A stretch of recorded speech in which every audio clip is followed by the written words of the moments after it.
Ladies and gentlemen, welcome to I think it's the 10th TCG giveaway, or maybe the ninth, somewhere around there. It's Labor Day, so I hope you're all having a good day off today. If you're in the U.S., I know not every country does that, but if you are, if you're just chilling today, thank you for joining me for the giveaway. As always, we're going to be opening up two boxes today. We're going to do one box of 500 Years in the Future, which is the Egghead set, and then we're also going to be doing a box of Wings of the Captain, which I guess is the Zoro and Sanji set, although not really. It has a Zoro manga rare in there, which is cool.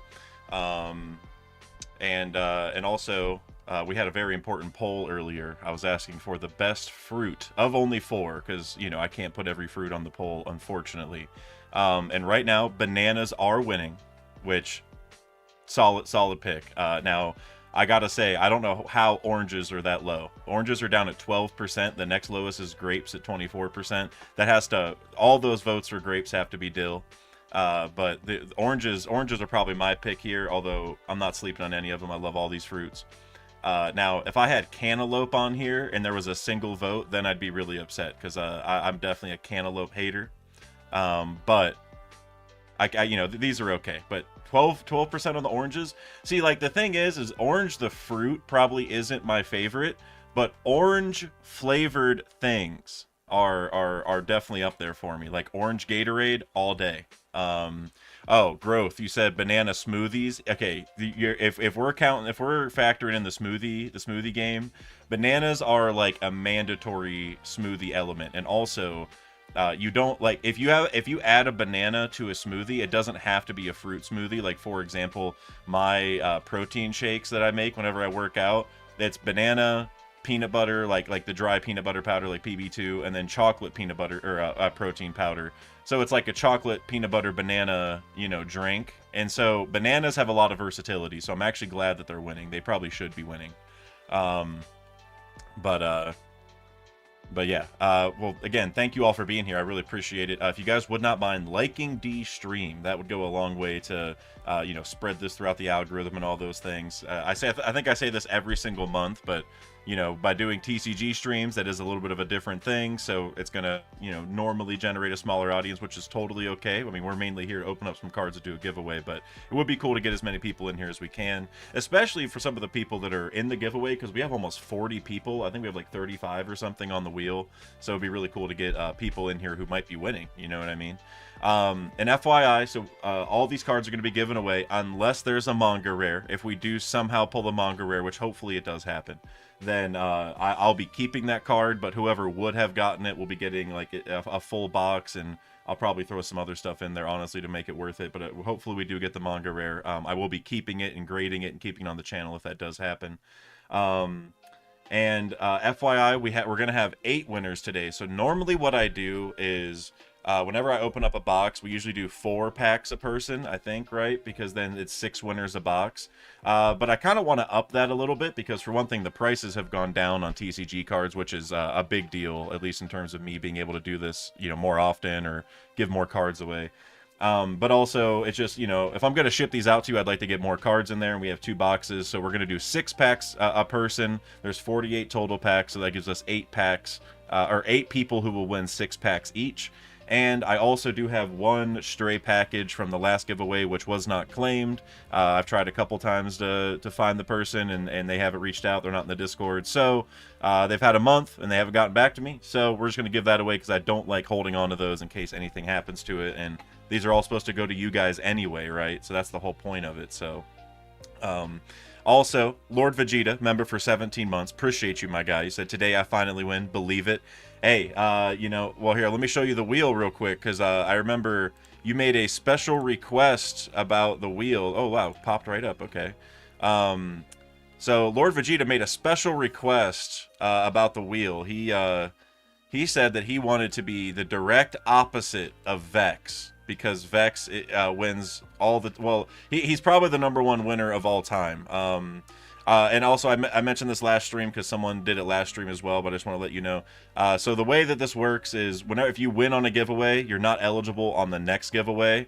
And some of you might remember that Vex did win last time, but he gave his cards to somebody else instead of keeping them for him because somebody else wanted them. So I put it back on the wheel since he gave it to somebody else. And that did also happen the time before, and I'm okay doing that because maybe there's some cards in there to appeal to someone and you'd rather a different member of the channel or whoever get some cards, and I'm totally down to swap that over if you guys ever want to.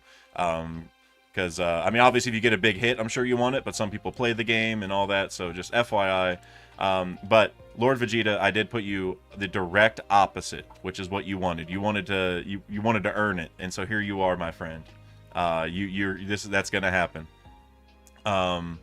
Okay, and I'm also going to end the poll, even though I'm still a little disappointed because oranges actually went down further in the poll. So I'm going to end that before I get too sad, because whenever like I said, when I go and drink Gatorade or any flavor or High C, if I'm going to McDonald's or something, orange every time. And if you guys are wondering why I'm wearing my aviators today, it's because I felt like it. That is the only reason. I see someone talking about pineapple. AJ, I saw you said pineapple is not good on pizza though. Oh man, see, I'll mess up a pineapple pizza. I'll do some real damage. I see somebody Plush Canvas. You said pineapple's only good with coconut. See, I actually think that ruins pineapple. I'm gonna go that far because I am a pineapple lover, but when you mix the coconut in there, I don't know, man. Coconut's too much for me. Coconut oil is awesome to cook with, but when you start talking about like actual coconut, then then it's a little risky. ZMP, watermelon is elite. Agreed. Oh, watermelon is a fruit where, at least in my experience, whenever like you have it or like your mom brought it home, it's gone like that day because it's just so good. It's like 90% water, so it's not even filling, so you just eat the whole thing. But man, it's so good.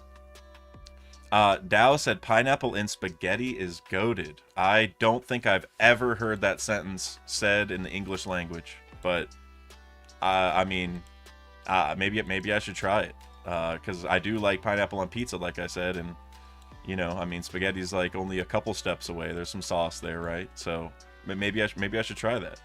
Pineapple fried rice, lol. Yes. Cooking. Love pineapple fried rice. All right. We're actually gonna get into the giveaway here pretty shortly. I'm gonna hide the wheel just for a second while I open these boxes. So just a couple housekeeping things real quick.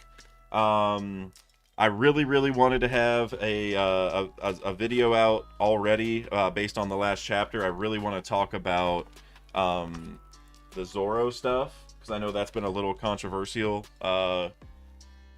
Since that chapter happened, and I had a lot of thoughts on it, and I feel like a good theory to spin out of it. I just wasn't able to get the video done, and now that we're a little ways away from the chapter, I might push that video back. But don't worry, we got a few things in production. I just need to grind it out. This just needs to be a grind week and work. My other job took a lot of time last week, so more videos coming soon. Excited for the chapter this week.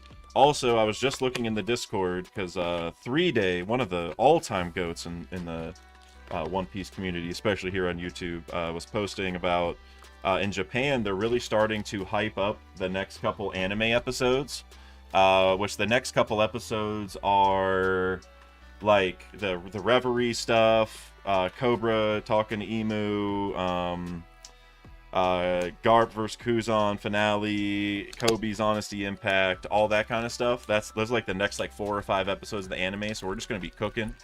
And then we get back to Egghead, and then craziness happens, and then I mean the anime is gonna be cooking for the next year plus. So we got a lot of cool stuff coming as soon as the anime gets to it.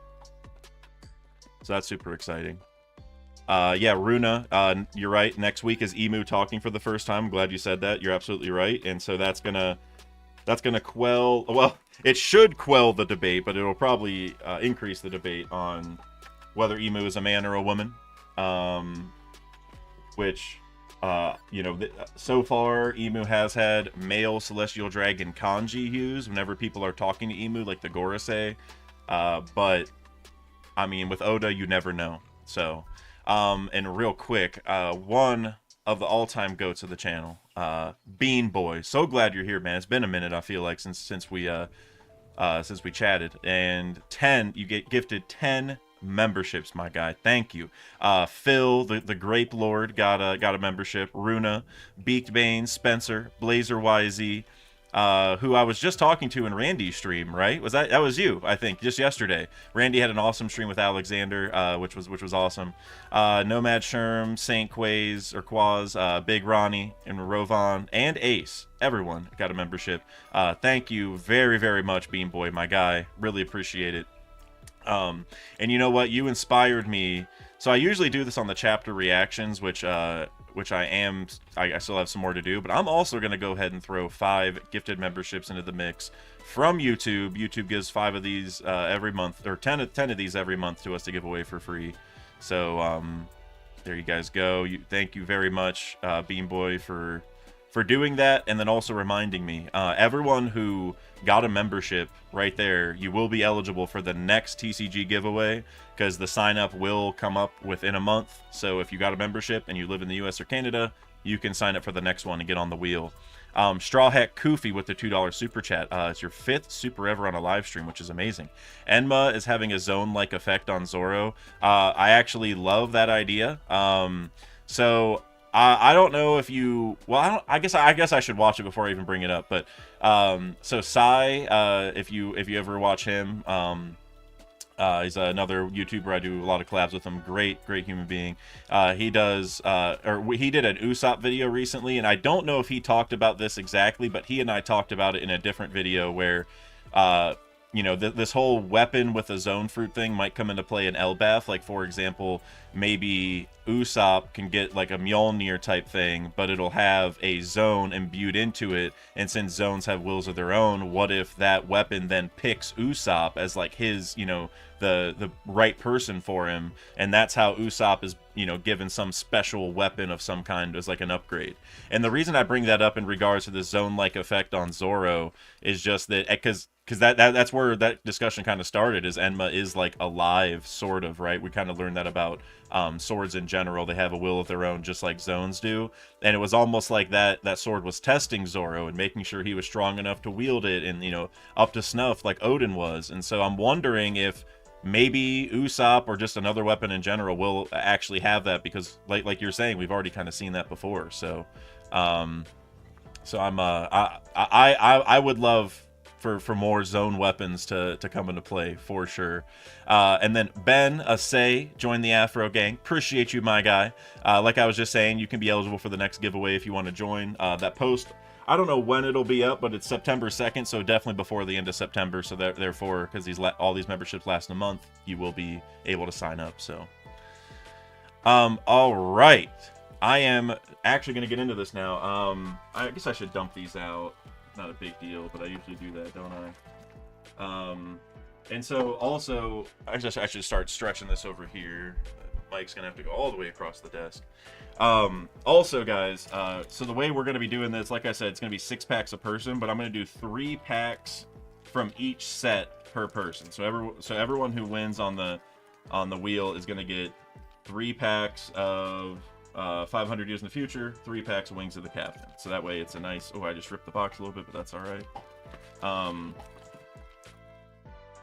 And yeah, so that's how it's gonna work. The hopefully, you know, the good pulls get spread around pretty evenly, so everyone leaves happy. But by splitting the packs half and half, it does open the door for someone to walk away with a lot of crazy cards from one giveaway, you know, because you could get like maybe an alt from both things or a secret from both or whatever. So so we'll see how this goes, but I'm hoping you guys get some good stuff. All right, this will do. This is enough for now. All right. You guys can see him just fine. Cool. Ben Asay said 6 shades, dude. Thank you very much. I always have them here, and I wore them one stream, and I thought to myself, oh, I should wear those more often, and I never did. So I saw them today, and I was like, I'll put them on. So thank you. And also, shout out to the 70 people here. Appreciate you guys.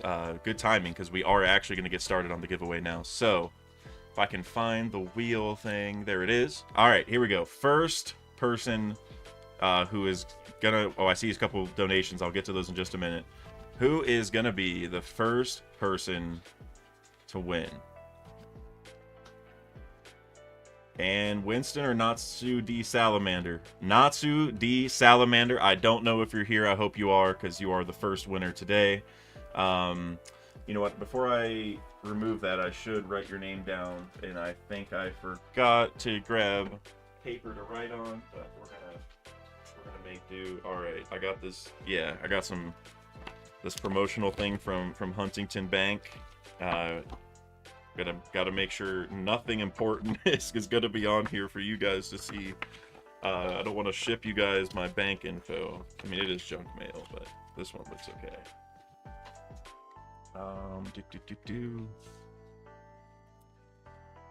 All right. All right, Natsu D Salamander, it's your time to shine. And also, just FYI, everyone, if anybody wants to talk about the recent stuff in the manga or whatever, feel free. I did put a little disclaimer in the description that, there might be some 1124, chapter 1124 discussion.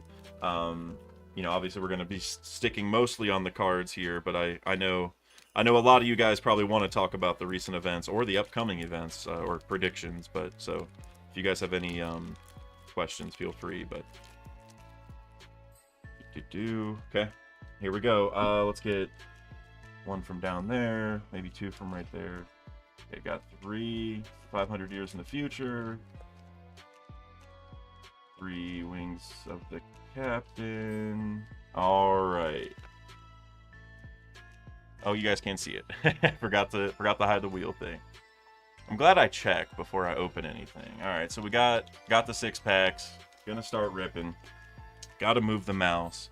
Also should drink a little water. Ben Asay, you said, is there a new chapter out? We had 1124 that came out like over a week ago because we were on break. So anyone who's into the manga should be caught up by now, but yeah, we're not going to get 1125 until officially this coming Sunday. TCB will probably drop it Thursday. So, all right, let's see if I can organize myself. All right, cool. Got a little bit of a different setup today, but it's throwing me off just a little bit. Let me try to get this microphone a little bit closer. There we go. All righty. Oh, Phil, you already answered Ben. Thank you, Phil. Dill, I like how you're just Phil now. You were Dill for a long time, but now it's just Phil. All right, we got Schneider, Kokikake, aka Chatone. He was almost an admiral. El Dorado, Jigoro of the Wind, Thriller Bark, Lola, who is gonna matter a lot in Elbaf coming up, by the way. At least, I mean, maybe not a major character, but with the Loki stuff, right? That's gonna matter. Meteor Strike of Love, Vinsmoke Sora, Neko Mamushi, Uta leader card. That's a cool leader card. Gum Gum, King Kong Gatling, and then a Ryuma Holo. Pretty cool. Love getting Ryuma on the first pack. Solid, especially getting that leader card for solid first pack. And Brandon King, I saw you said, I don't believe spoilers are out yet, but don't spoil regardless. Yeah, I don't think they're out either. Spoilers have been coming out a little later than usual. So like the last month since that crackdown, you know what I mean? And also, did you guys hear about all the anime piracy sites getting cooked?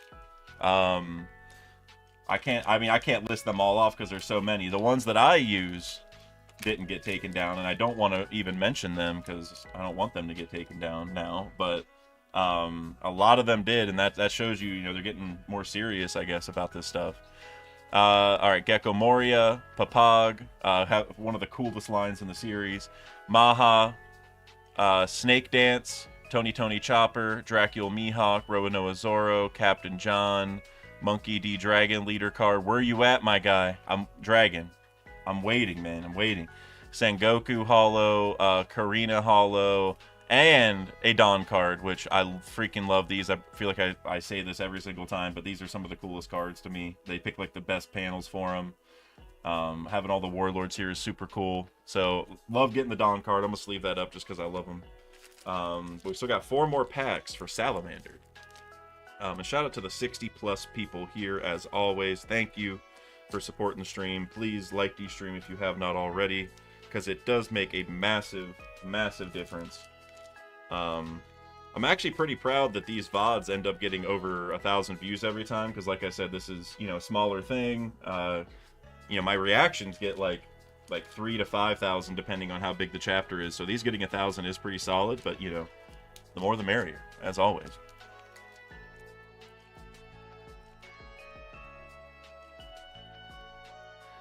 Flan D Man, you said, yeah, Dak and Crew, do y'all think TCB might get got because of this most recent shutdown? I kind of worry. So what I would say about that is, Shueisha knows TCB exists. You know what I mean? Like, they allow them to exist. Like, there's no world where Shueisha doesn't, right? They're fully aware of how this whole thing works, and the problem is it's like a Hydra, where if you get rid of one, another one takes their place. And so I brought this up a lot. And by the way, I don't have like insider info on this. This is just my own 2 cents and maybe my own little bit of business knowledge. But you know, when OP Scans was around and they were rushing chapters out super early and they weren't very high quality and all that kind of stuff, I think that rubbed them the wrong way, and that's why they got taken down, because it's hurting the product. Like, it's mistranslating things. It's not looking good. But TCB puts in a lot of effort. They don't upload theirs till like Thursday or Friday, so it's not like in the middle of the week. Like, they push it back a little bit till like all the stores have the Shonen Jump in stock. And so I don't think TCB is going to get in trouble, because, like I said, it's just a Hydra. Like, they're going to know, okay, well, if we get rid of TCB, we got another one's going to pop up. And we would kind of hope that it's as good as TCB, because it's hard to be better than them in terms of a fan scan site. So I don't think they're going to go anywhere. Schneider, Taralon, Monkey D. Garp, Inupe, Jaguar D. Sol, Meteor Strike of Love, the Arc Maxim, Saga. I love these like movie and like OVA cards or whatever this stuff is, because I don't even know half of them. Hachan, Germa 66, that's a cool card. Douglas Bullet, and okay. Hody Jones, leader card, alt leader card. Okay, that is actually pretty cool. I don't mess with Hody Jones. I'm gonna keep it real. But this card is pretty dope. I love the down here, this little green part. I don't know, just the way it's hollow and like this part isn't. That's the way it kind of contrasts is really cool. It's kind of hard to see on camera, but that's a pretty cool card. That makes Hody look like twice as cool as he actually is. You know, I mean, Hody had his moments, but not a lot of them in my book. I just wish, especially because he was after the time skip, that's like really his big downfall, in my opinion. Like, we were all kind of ready for a big bad hockey using villain, and it was, you know, he was just drugged up. But it is what it is. That's a pretty cool card.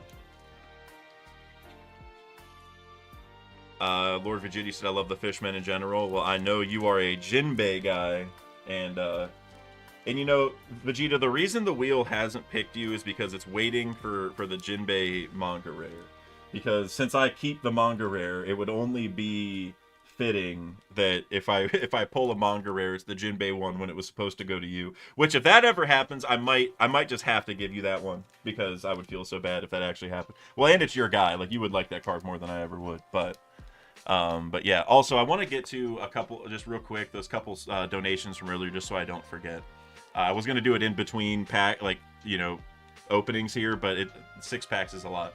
Caleb Brown, member for 15 months, one of the all-time goats of the channel. Thank you, bro. And also, I didn't see your name on the sign-up, Caleb, but I don't know if you did sign up. I think we had that issue one time before where you did and I didn't see it or something, but I didn't see it this time, so if I ever skip you, just message me. But you said, hope everyone's doing good. Let's pull a secret. Oh, yeah. Hey, manga rare, man.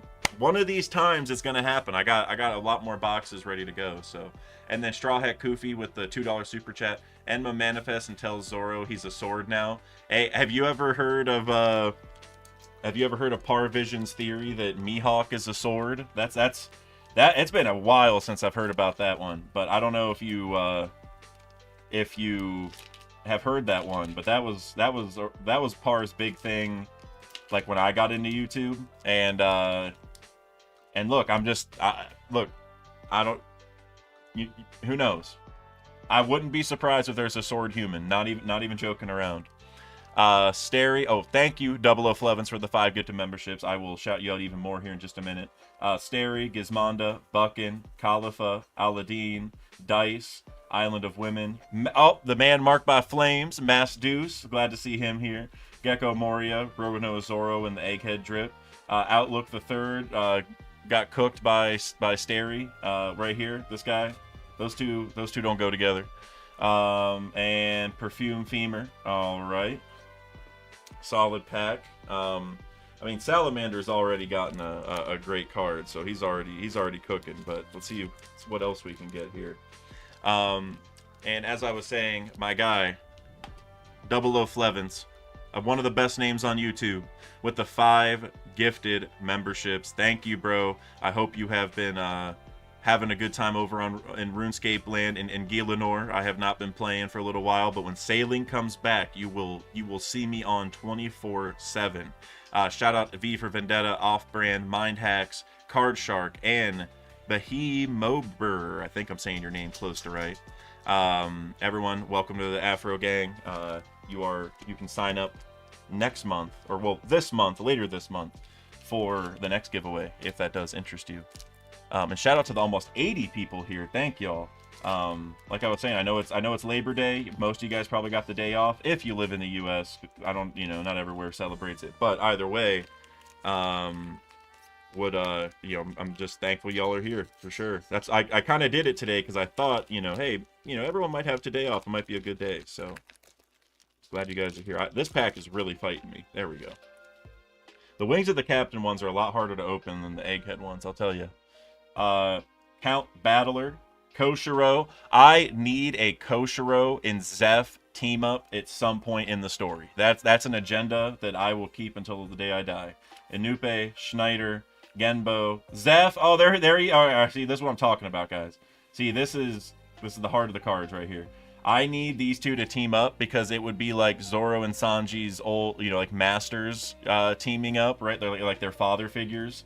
And I just need that. I don't know. I need it. I want them holding off somebody until Zoro and Sanji show up, and then Zoro and Sanji can beat the enemy, and then it's like Zoro and Sanji surpass their masters. Hammond.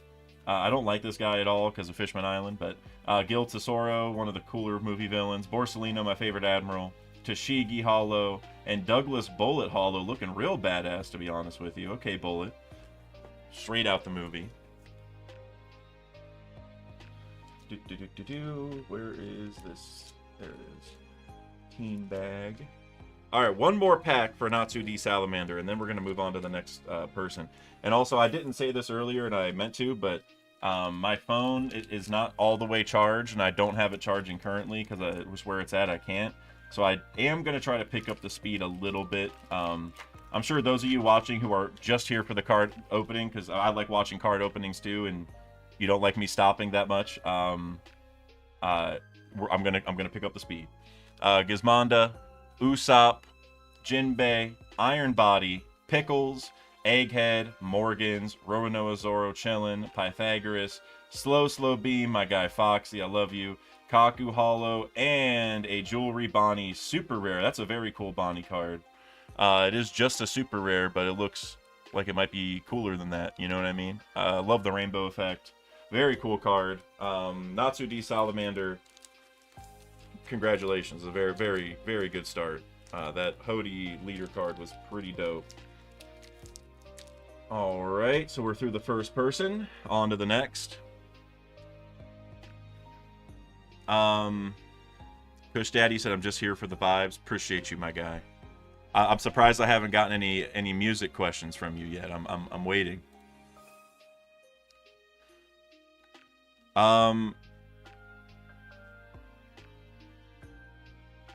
Wait, hold on a second. I see you guys talking about getting on mobile or only works on desktop. What is it? I'm just curious. Is it the join button? Is that what you're looking for? Oh, okay, yeah. Yeah, it's real weird on mobile. I've had that same issue too. Sometimes I go on mobile and like the polls aren't even there, right? Cuz like I'm going to spin the wheel, but like the poll I did earlier with the fruits, I wasn't there for me on mobile. So mobile is a little iffy right now, but Double O Flevance, hey, my guy, well deserved. Vegeta, I'm so sorry that it was one stop away, but we're coming back to you. Good call on being the opposite of X because we haven't been close to him yet. But Double O Flevance, my guy, congratulations. Thank you for donating earlier. You built the karma up and it paid off. That does happen here on these streams sometimes. Oh, Kush Daddy, oh, you can't, that's the hardest question you have ever asked me, Kush.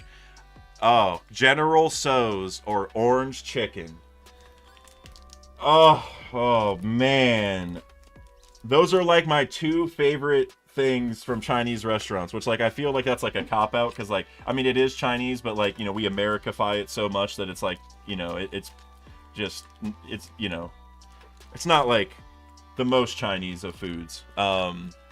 But I will say if properly done, General Tso's.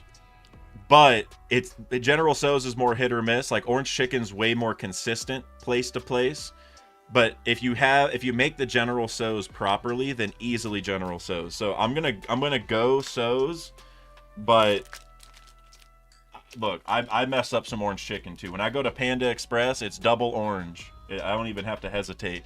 So here's your 6-packs. You got 3 of each, my guy. And I also saw, did you donate more? Okay, hold on. I see a couple other things real quick.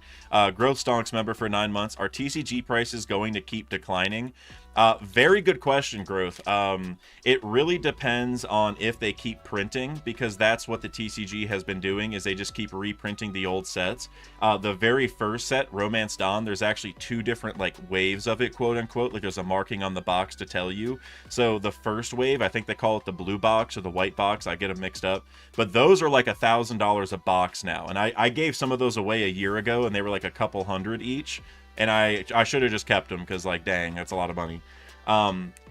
So it really depends on what they're going to do with the printing. I think right now, One Piece is in a spot where they know it's really popular and the series is popular, and they just need to keep printing and figure out what the demand is. So I would say for right now, they are going to keep going down. But I'll be honest, I am a trading card investor in some ways. I own a lot of Pokemon product that's unopened because I just think it's going to go up. It was hard to find, whatever. And for One Piece, I do think there's going to come a point where buying the first set or maybe buying the Gear 5 set is going to be a good investment. This is not financial advice. Obviously, please do not listen to me in regards to that. It's my own 2 cents, but I do think eventually I'm going to buy like a couple boxes or cases even of the Gear 5 set, and maybe even the new set. I don't know if you guys have seen the new set. It's only out in Japanese so far, but it's like the 4 Emperor set, and so there's like there's 5 manga rares. There's like I think there's a manga rare Roger that's like a gold manga rare, I want to say, if I remember right, and then there's also manga rares for the other Yonko, if I remember correctly. And then also my guy Double O Flevance, thank you for the 5 get to memberships. I think that makes 10 for this stream. You're building additional karma for the opening that we're having like right now. And Sway, I will get to yours in just a moment. Cerberus, Kamakiri, Dosen, Elderago, Nothing at All, Jaguar D Sol, Go, Zeo, Vinsmoke Sora, Amano Murakumo Sword, Hyozo, Black Bug, and Reject, which, I mean, dope panel right here. When Enel gets killed, technically, right, because his heart stopped and he restarted it. Peak. It's crazy. You got 2 holo event cards at the end. I don't know if I've ever seen that, but solid start. I gotta write your name down real quick on this piece of paper before I forget. Double O Flevance. There we go. Flevance, have you won before? I genuinely can't remember. I feel like you're in every stream, so it feels like you probably did, but I genuinely don't know if I have ever shipped you something. Also, guys, not that I like expect anything or want anything, but just for other purposes, I am going to be getting a PO box soon. You guys can send me some random stuff if you want to. You seriously don't have to, but I want it at least for this, so I have like a different return address, I guess, is really the main reason why I want to do that. Sway Shocks, member for 13 months. You said, should I order Oreo or strawberry milkshake? Oreo, easily. If cookies and cream is the go. Now, I will say, when you say Oreo milkshake, if the bits of Oreo end up being so large that you can't suck them through the straw, then go strawberry, because that gets so annoying, and then you gotta like pull the straw out and suck through the opposite way to dislodge it. That gets really annoying. But if it's a good cookies and cream shake, like a legit Oreo one, then easily Oreo. And Flevance, you said you've never won before. Well, let's get you some good cards, my guy.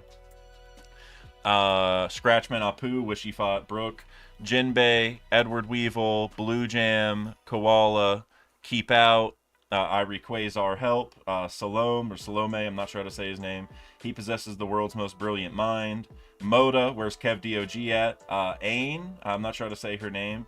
But then Basil Hawkins Super Rare. Okay, this is, I think we pulled this one before. I'm not a Hawkins guy, but it looks so badass you would think it's like even better than a Super Rare. But that's about as cool as you can make Hawkins look, I feel like, after his disappointing run in Wano. He's probably the most disappointing supernova in the whole story, I would say. And I don't want to hear any talk about Yarouge, all right? My guy Yarouge is coming. I know he hasn't done anything, but he's coming. I'm not even counting him because he hasn't had his time. Hawkins has had his time, and he's disappointing. Apu, also disappointing, but at least he's alive and doing things. He's got the numbers with him and stuff, so who knows? Hawkins, though, mid. 100% mid. Lily Carnation, I don't even remember that. It's from Omatsuri Island. Dosen, El Dorago, Tenguyama Hitetsu, aka Sukiyaki, Hammond, Genbo, Vinsmoke Yanji, Blue Dragon Seal Waterstream, Wiper, Sakazuki, looking kind of cool, not gonna lie. Kiku Nojo, also looking cool. And, Kozuki Hiyori. Is that the official English spelling with the U before the Z? I feel like I've never seen it spelled that way, but awesome Hiyori cards. It's just a super rare too, which I'm surprised by, but that is a definitive waifu card for sure. Did I just see my guy Vex super chat something? What'd you say, Vex? Give me 1 second. I think you said ramen or tacos, but I only glanced at it for a second. It's gonna be really embarrassing if I'm wrong. Yep, ramen or tacos. What's on the menu tonight, y'all?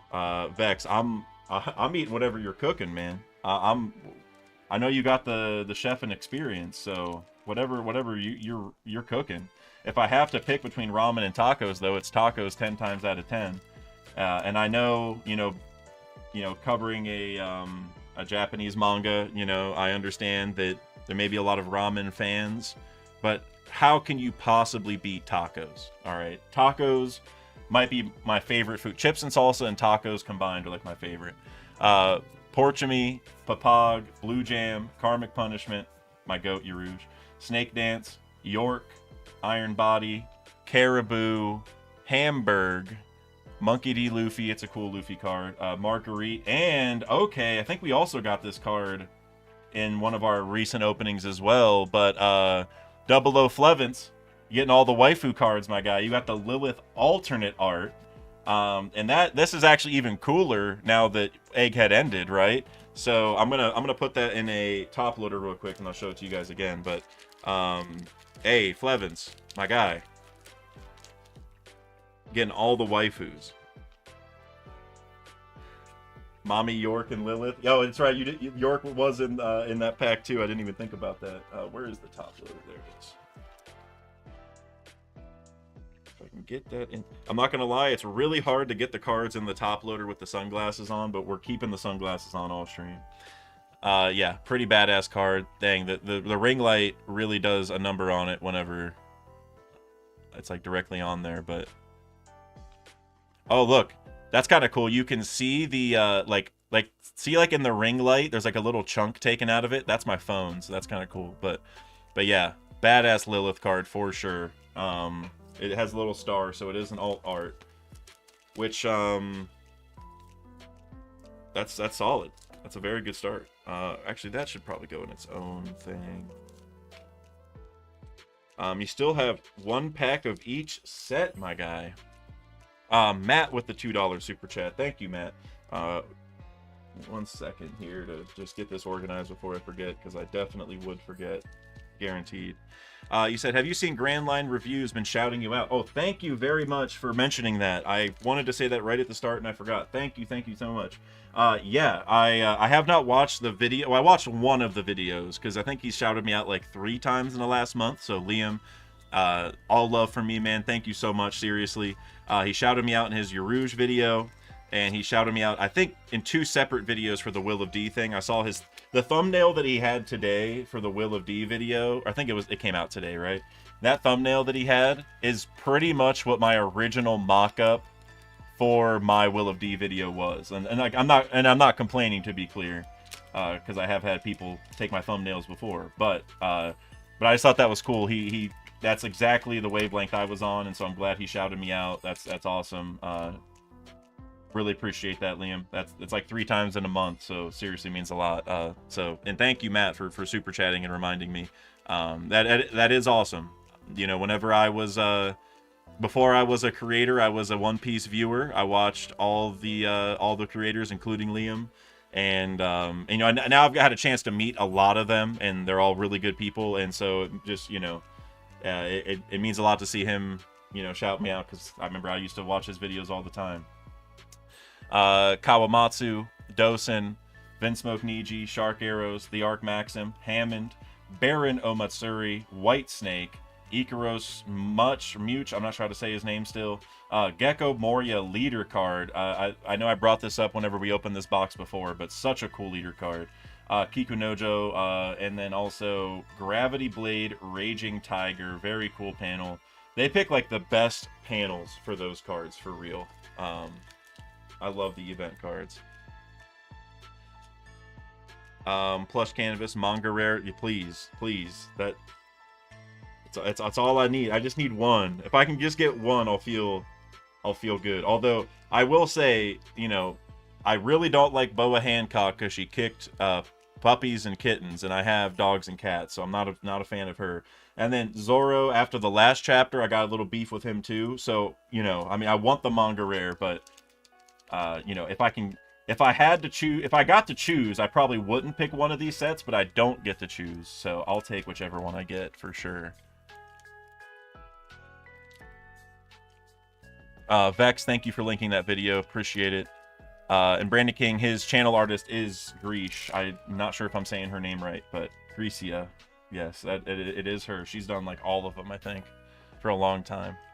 Vinsmoke Reiju, Usopp, Tanjit, my guy, World Stilts Champion, Dogura and Magura, Boa Sandersonia, Morgans, big news, York, Gloriosa, Granmo Neon, Flevin, you're getting all the waifus, Hattori, Jewelry Bonnie leader card, Monkey D. Luffy, Afro Luffy holo, and then Kaku holo. So Flevins, great first W for you, my friend. I'm glad you got some good stuff, because I mean, you've been around this whole time. Kind of like Vegeta. I'm surprised you haven't won before. Vegeta is for sure the one who is most due now. So obviously I'm happy that any of you are going to get the cards, but I am rooting a little bit now for Vegeta, because he deserves it. He's been doing this since literally the first one, I'm pretty sure. So all right, next wheel.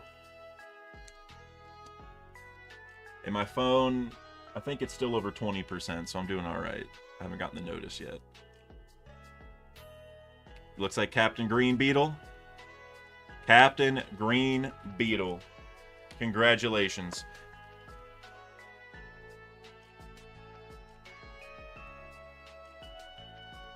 Captain Green Beetle.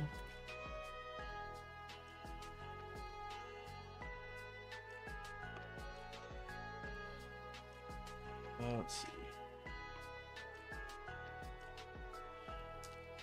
I see a lot of debate on the pronunciation. I genuinely don't know, like because she doesn't make content, so like she wouldn't have said her name. She did do an interview with Liam before. Maybe I should interview my channel artist. I think that'd be kind of fun. Trevor, you're probably not listening, but if you're down, that'd be kind of fun. And maybe she said it there, because I did watch that video, but that was like 2 years ago, so I don't really remember. All right, Captain Green Beetle, we're getting your 6 packs together here. Got 3 Wings of the Captain. And by the way, just FYI for anyone who wants to, sign up next time or whatever, the next boxes I'm opening are another box of Wings of the Captain, but also Awakening of the New Era. So I'm not going to be opening 500 Years from the Future again for a little while. Not saying I won't ever again, but I probably won't, because we've opened it like 3 or 4 months in a row. And like I was saying, I'm not really big on Boa. So if there was a manga rare Foxy in this set, we would never open another box ever again, but there isn't, so.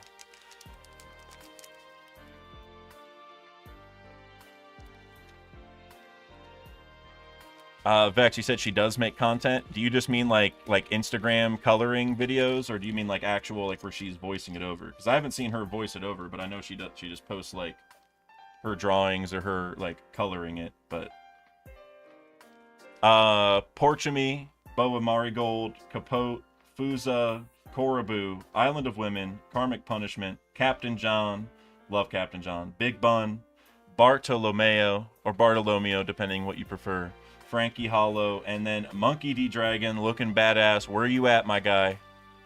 Dragon, I got all your stocks. I'm any moment, Dragon. Anytime you want to show up and, be the most wanted man in the world, that would be cool. And also, Akainu, I got my eye on you too. Akainu's sitting behind the desk, complaining a lot right now. So I got beef with all these leaders. I'm ready for them to do something.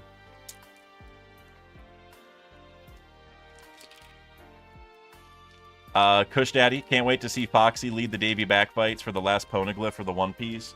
Dude, would it not make sense? And I think I said this in a video. If not, I definitely said it in a stream or redacted video or something. But Foxy working with the Cross Guild to have a Davy backfight against Luffy to get his Poneglyph rubbings that ends in Zoro versus Mihawk in the combat round is the coolest and most fun thing that Oda could do ever, I think.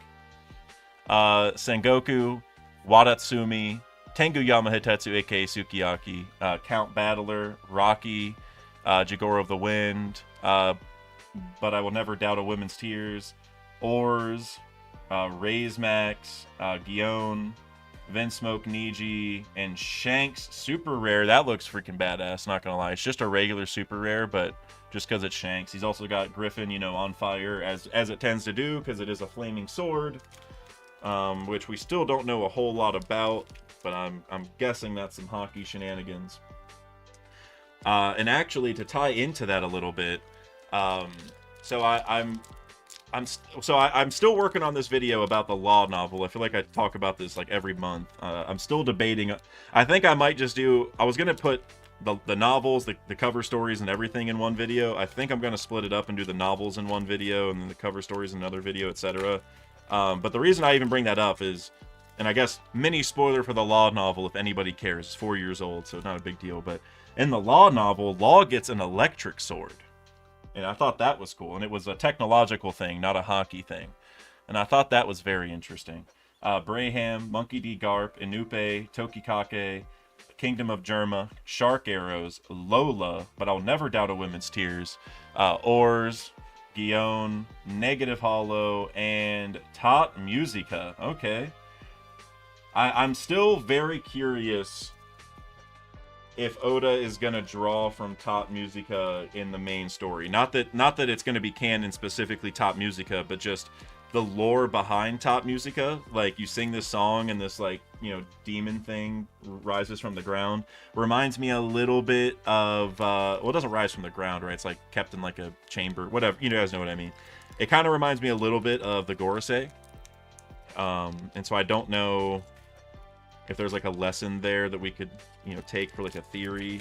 I'm not really sure.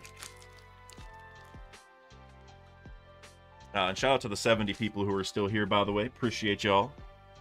Let's see, Scratchman Apu, Maha, Steri, Dice, York, Megaton, Ninetales Rush, Bartolomeo, Big Bun, Foxy leader card. All right, well, we already pulled the best card in any of these sets. Fisher Tiger, Certified Goat, Luffy in Nightmare Luffy form, which is awesome, and yet another Dawn card. Very cool. It's the same one we saw from earlier, so I guess we still have to get one from Wings of the Captain, or well, two. I think there's two per box, two Dawn cards per box, so still have two coming from Wings of the Captain, which is cool. Phil, you said Bink, Sake, and Joy Boy. That is interesting. I assume you're talking about Top Musica.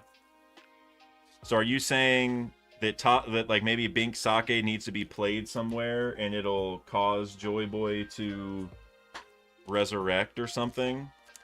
Is that maybe it? Which, I mean, that's kind of interesting. If you know my reassemble Joy Boy theory with Randy Troy, where we basically say the poneglyphs are Joy Boy's body, and he was just turned to stone, and that's why the stones have a voice and why they're indestructible, because it's all Joy Boy.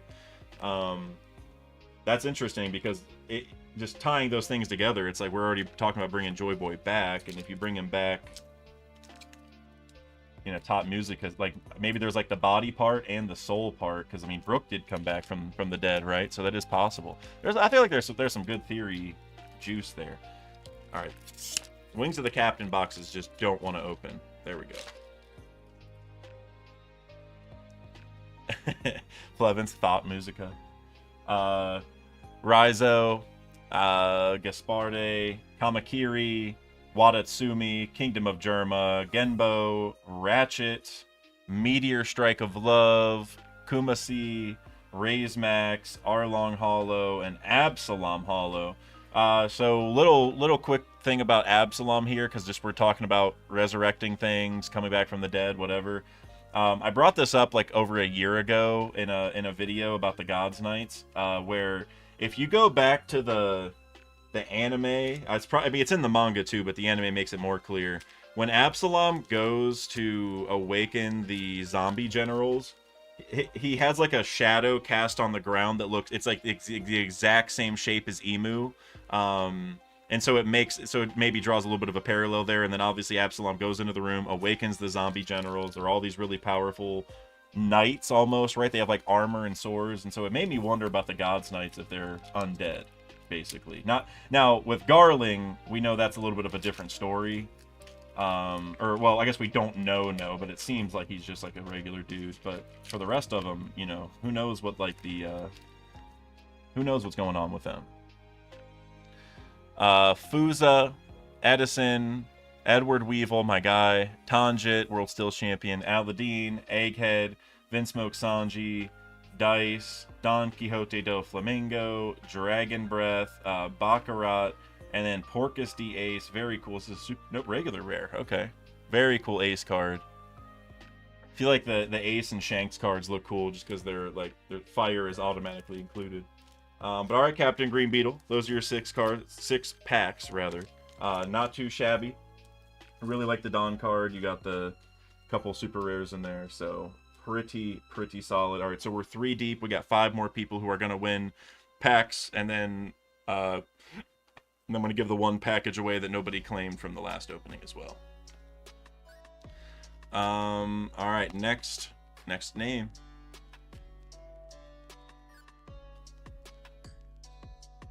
Looks like it's going to be Paths. Paths, GFX. Well-deserved. Let me write this down.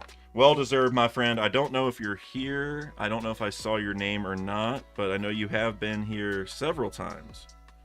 So, I'm sure you will get word that you're winning cards at some point. There we go.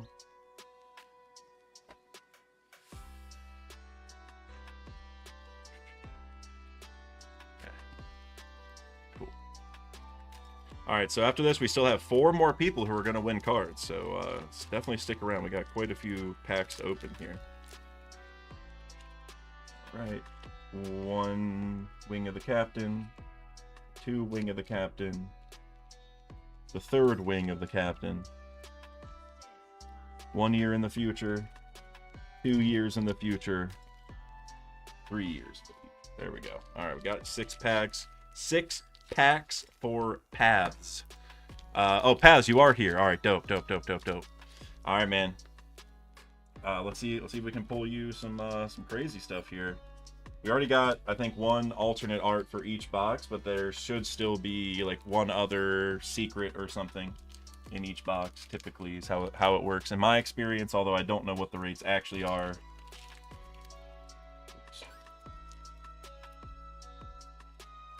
Is anyone here into sports cards at all, or do you watch sports cards content? I'm just curious to see if there's any overlap, because I do watch a good amount of Sports Card Investor, if anybody is familiar with Jeff over there. Also, let's see, Cole Stewart, you say, can anyone give a recap of the winners so far? We have Natsu D Salamander, Double O Flevence, Captain Green Beetle, and now Paths who have won. So we still have 4 more people to win. So Cole, you are on this wheel. So I think you're actually the first person on the wheel. You are. So you still have a chance to win for sure, but you have not won yet. And we've gotten 2 alternate arts pulled, 1 from each box. One was an alt art Hody Leader, and the other was an alt art Lilith card, I believe. Jinbei, Scratchman Apu, Doggerud Magara, Baskerville, still a very funny and cool character in my mind. Dracul Mihawk, Megaton Ninetales Rush, Khalifa, Ito Mamizu, that's his name, right? Yeah, okay, cool. Pythagoras, Crocodile, Foxy, love that card, and Tony Chopper. Love this scene. I brought this up in my last stream because that scene right there is from the Davy Back fight, when Chopper gets taken after the first round, and then Zoro has this talk with him where he's like, hey, stop crying, you're a man, which hits several levels, because Chopper is a reindeer trying to be a man, so he's tried to think of himself not as a monster his whole life, but now Zoro's taking it another level where he's like, okay, like, no, you have to be a man, like, don't cry about this, be a pirate, you chose this life, be confident that we're gonna save you, that whole thing. That's the Zoro I like. I don't like the Zoro from the last chapter. I do think that was an overstep for anyone who is curious about that. I think that was a very... I mean, it's not like a horrible moment, but I think it's just a sign that Zoro has some character development incoming. Probably in Elbaf, probably right before the Mihawk fight. And it'll probably be the development that lets him beat Mihawk and surpass him, is my guess. And that is the focus of the video I was working on. I couldn't get it done. Isa, Count Battler, Vinsmoke Reiju, Raizo, Zeph, Vinsmoke Yanji, Zeo, The Billionfold World Trilogism, Sai, Kuzan, You're the One Who Should Disappear, it's kind of hard to read, and then Kami. Okay, that's a cool Kami card. I also like this one right here, though. This is such a cool panel. They pick the best panels for these cards, y'all, every time. Also, just want to shout out my girl Isa here on the front. I'm still got money on her being the Uranus controller. I know a lot of people are preaching the good word of Vivi. But I am still definitely on the Isa train.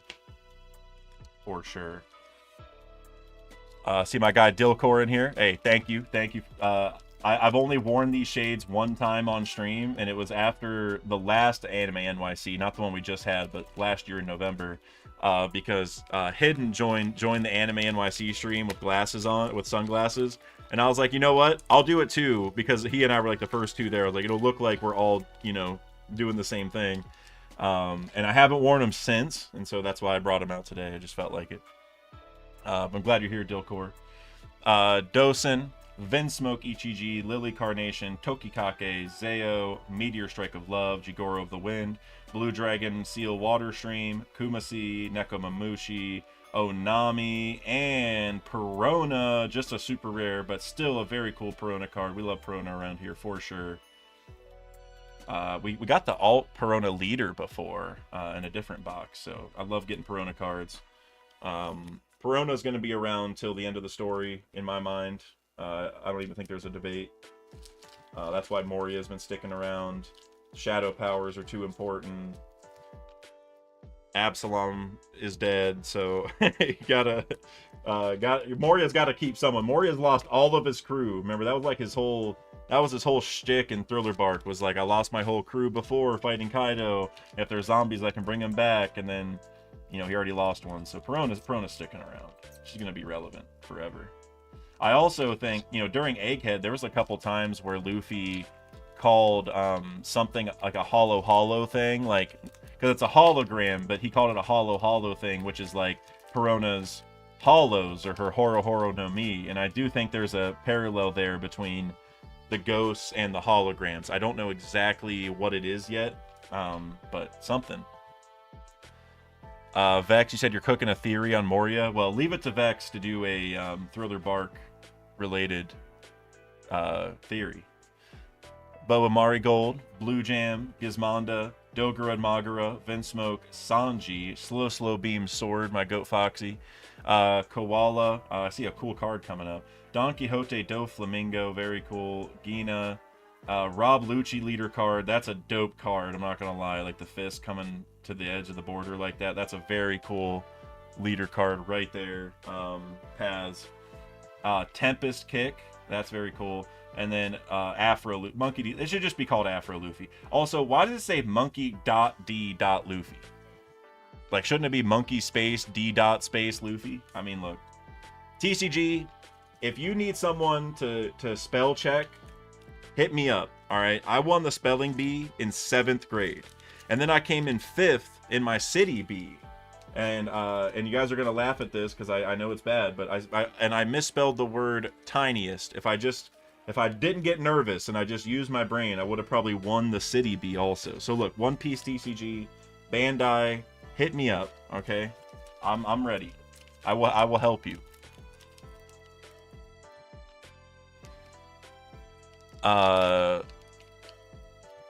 Double O Flevens, I wanted Blue Jam to come back so bad.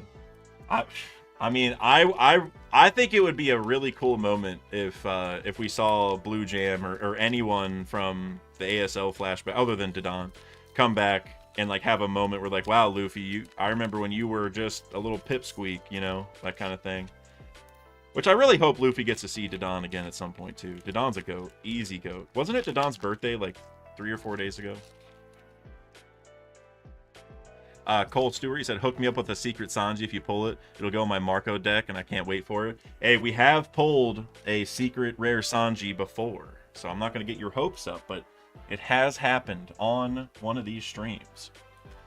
Koshiro, Vinsmoke Ichiji, Cerberus, I love the art there. Rocky, Jaguar D. Sol, the Arc Noah, cannot wait until that gets active again. Kingdom of Germa, Gil Tesoro, Emporio Ivankov, Shiki, gonna be there in Elbaf. Zephyr in the drip, that's cool. And then Hody Jones, regular super rare. I just love the way they do the hollow on part of it, like the wind or the water. I think that's water there, or like, yeah, it's water. Like that's hollow. That's super cool. I can't tell if it was like a cloud or air or what it was, but I think it's water. Very cool. All right, one more pack for you, Paths. My phone battery is looking okay, I think. I'm just going to keep moving and hope for the best here. I was trying to charge it before this, but you guys know sometimes when like the charger just like won't stay in, like it keeps getting loose if you just move a little bit. That was happening. So Gizmonda, Edison, Vega Force 01, Island of Women, Megaton Ninetales Rush, Pickles, Iron Body, Moda, Pythagoras, Shave, Marguerite, and Jinbei. Very cool Jinbei card. It's like even cooler in person because like his skin is like not shiny at all and like very dark and like compared to the brightness of the shiny, it looks really cool in person. Love that Jinbei card. All right, well, congratulations, Paths. Those are your 6 packs. Did pretty well. Not gonna lie. Got quite a few Jinbei cards actually. Now that I look at it. All right, next person on the wheel. And shout out to the 70+ people here. Appreciate you guys. Like the stream if you would not mind. Looks like Azagast is going to get the next one. Hey, congratulations, Azagast. Azagast, I mean, everyone here is pretty much a day one, but I'm pretty sure Azagast is like a legitimate day one. Like, I remember Azagast's name being there like in my first couple videos. I might be misremembering, but that's what my brain is telling me. I remember seeing the name Azagast for a long time, so appreciate you. All right. Let me hide this. There we go. Also, this is very random, but I wanted to mention this just so everyone knows. And I don't know if it's over yet, but so King Recon is doing a big poll for the best arcs in One Piece. I don't know if he has gotten to the point of like looking at the data, so I don't know if it matters, but head over to his channel or his Discord or whatever, and make sure you fill out his form for the top arcs in One Piece. I did it. I also gave him my list, so at some point he's going to have a stream and he's going to bring up my list so I can get roasted for it, because I already know that some people are going to disagree, but that is okay. Long live Whole Cake Island. But definitely go fill out that thing if you haven't already, because, you know, the more answers we get, the better. So, there's your 6 packs Azagast. Blevin, you said you forgot to vote in that. Hey, go do it. I don't know if he's already started it, so you might still be able to get in on that. Or, well, I mean, it started in terms of the voting, but at some point he's going to start working on like the video and assessing the data, so I would just do it ASAP. Oh, thank you, Vex, for posting the straw poll. That's amazing. Vinsmoke Reiju, Lily Carnation, Taralan, Kamakiri, Genbo, But I Will Never Doubt a Women's Tears, Nothing at All, Saga, Shiki, Hachan. We got a cool card after this. You Ain't Even Worth Killing Time. That's a fire line from Zoro. But we got a big card back here. We got a Vinsmoke Reiju alternate art card. That's a dope card. Like, just the amount of pink and like explosions on the side, it's so random. But wow, so that's our 3rd alt art, so that's really good just in terms of getting, you know, a lot of value or whatever from the box. That's an amazing card. I'm going to put this in a sleeve. So Azagast, starting out hot, my guy. We haven't gotten any secret rares yet, so I don't really know how it works. Somebody might enlighten me, but I feel like we're still due for one or multiple secret rares.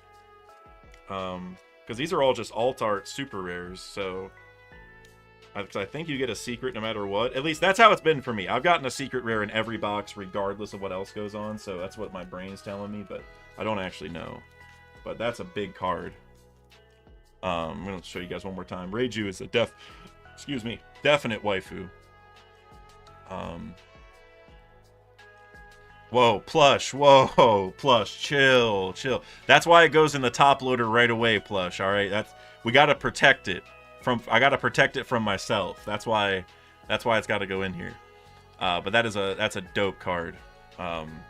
Waifu cards, for better or worse, always have the highest value. Even in Pokemon, the waifu cards all carry more value than regular trainer cards and stuff. So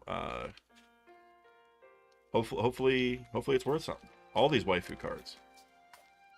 This is like the waifu set, I feel like, because Boa's also... Well, Egghead. This one was from the other one, but the Egghead one has, like, so many waifus in it. Alright, next pack.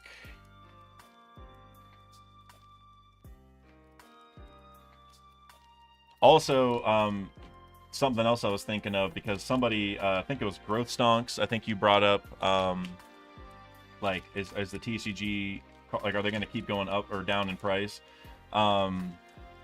Because something I was looking at is a lot of really, really cool cards from some of the past few sets have dropped in price dramatically, and it might be time to like buy those cards if you just like them, because I don't know how much lower they're gonna get. Like I can't like an OP05. I saw, who was it? Straw Hat Kufi. You said OP5 100 118 Kaido card. If it's the type of card I'm thinking of, there's several that are similar. I'm not sure if it's the same one, but in OP05 there's a bunch of cards that are like alt arts that are like, or secrets even maybe, that just have like a very special design to them, and those prices have plummeted, and I really want to buy some. I think there's like an Enel one that I have my eye on. But anyway, Edward Weevil, Vinsmoke Reiju, Edison, Boa Marigold, Snake Dance, Koala, Aladdin, Tony Chopper, Gina, Hattori, Tony Chopper, and Karina. Okay, again, I love that Chopper card just because of the moment. Yuri, you said wait. Oh, I shouldn't have put, it doesn't matter. You said, how do you get the willpower to not open investment boxes? I'm gonna be honest with you. It comes not from willpower to not do it. It comes from the sadness of doing it. And what I mean by that is, I've had boxes, like for instance with Pokemon, I had a few Evolving Skies boxes, and I slowly kept opening them because I just couldn't resist. And every time I opened one, I got slapped. Like I would pull trash, like nothing. They call it Evolving Cries for a reason, right? And so now I think it's gotten to the point where I've had so much trauma with pulling just straight trash that these are the only cards I open are these giveaways. That's part of the reason I do them, is I love opening them, but the disappointment kills me. So at least this way everyone kind of wins, right? Gasparde, Monkey D. Garp, Koshiro, Tokikake, Kingdom of Germa, Cosette, Genbo, Denjiro, Bear King, Vinsmoke Reiju leader card. Dang, okay, we got all the Reijus.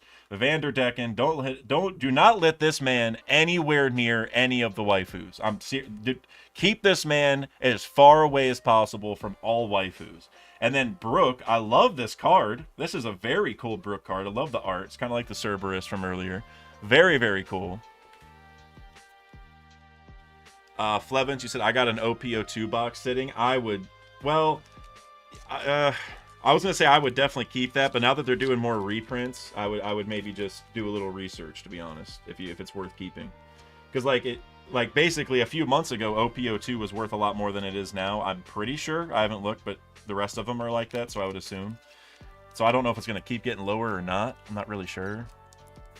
Flevin, she said, I started to buy the cards I want instead of ripping packs. Yes, that's where I'm at. That's why I brought up buying like the Kaido or like the Enel card or whatever, whichever one you want. I would almost just buy them if you want them, because like you're going to spend so much money trying to pull it. And I'm not going to lie, the amount of mental fatigue of you just being sad about the money you wasted it's going to build up very quickly. So I only rip cards if it's like this, or if a brand new set just came out and I'm trying to be one of the first ones to pull something. Those are like the only two times. Like when Shining Fates came out for Pokemon, I pulled the Shiny Charizard like the first week that it came out, and it was cool. It was worth a lot of money at the time. Monda, Baskerville, Vegaforce 01, Jinbei, Spandam, Egghead, Korribu, Atlas, Gina, Boa Hancock leader card that looks kind of cool, even though she kicks puppies. Urouge, my guy. Only a matter of time until we get to see the Mad Monk. It could be single-digit chapters at this point, guys. And then Rob Lucci Hollow. Look, you got a Urouge card. That's an automatic win as a Ghast. You got 2 more packs coming, but man, I can't wait to see Urouge. Oh man, that's the one I've been waiting for the longest, and he's the last one that Oda's gonna show us. But we're on the verge.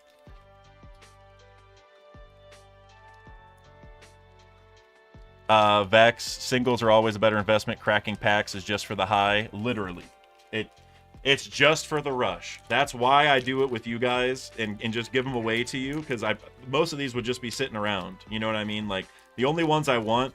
Well, there are ones I want outside of the manga rare, but the manga rares I want to pull myself. That's like really the, like I when it comes to like the top card in the set, I really like to pull it myself, and I have done it in Pokemon, very luckily a few times. Here I have not been as lucky, but One day, one day. Eldorado, Taralan, Kawamatsu, Gasparde, Baron Omatsuri, Zeo, But I Will Never Doubt a Woman's Tears, Thriller Bark, The Billion-Fold World, Trilogism, Victoria Sindri, Gravity Blade, Raging Tiger, and Vinsmoke Niji Hollow. It actually looks kind of badass with the lightning, I'm not going to lie.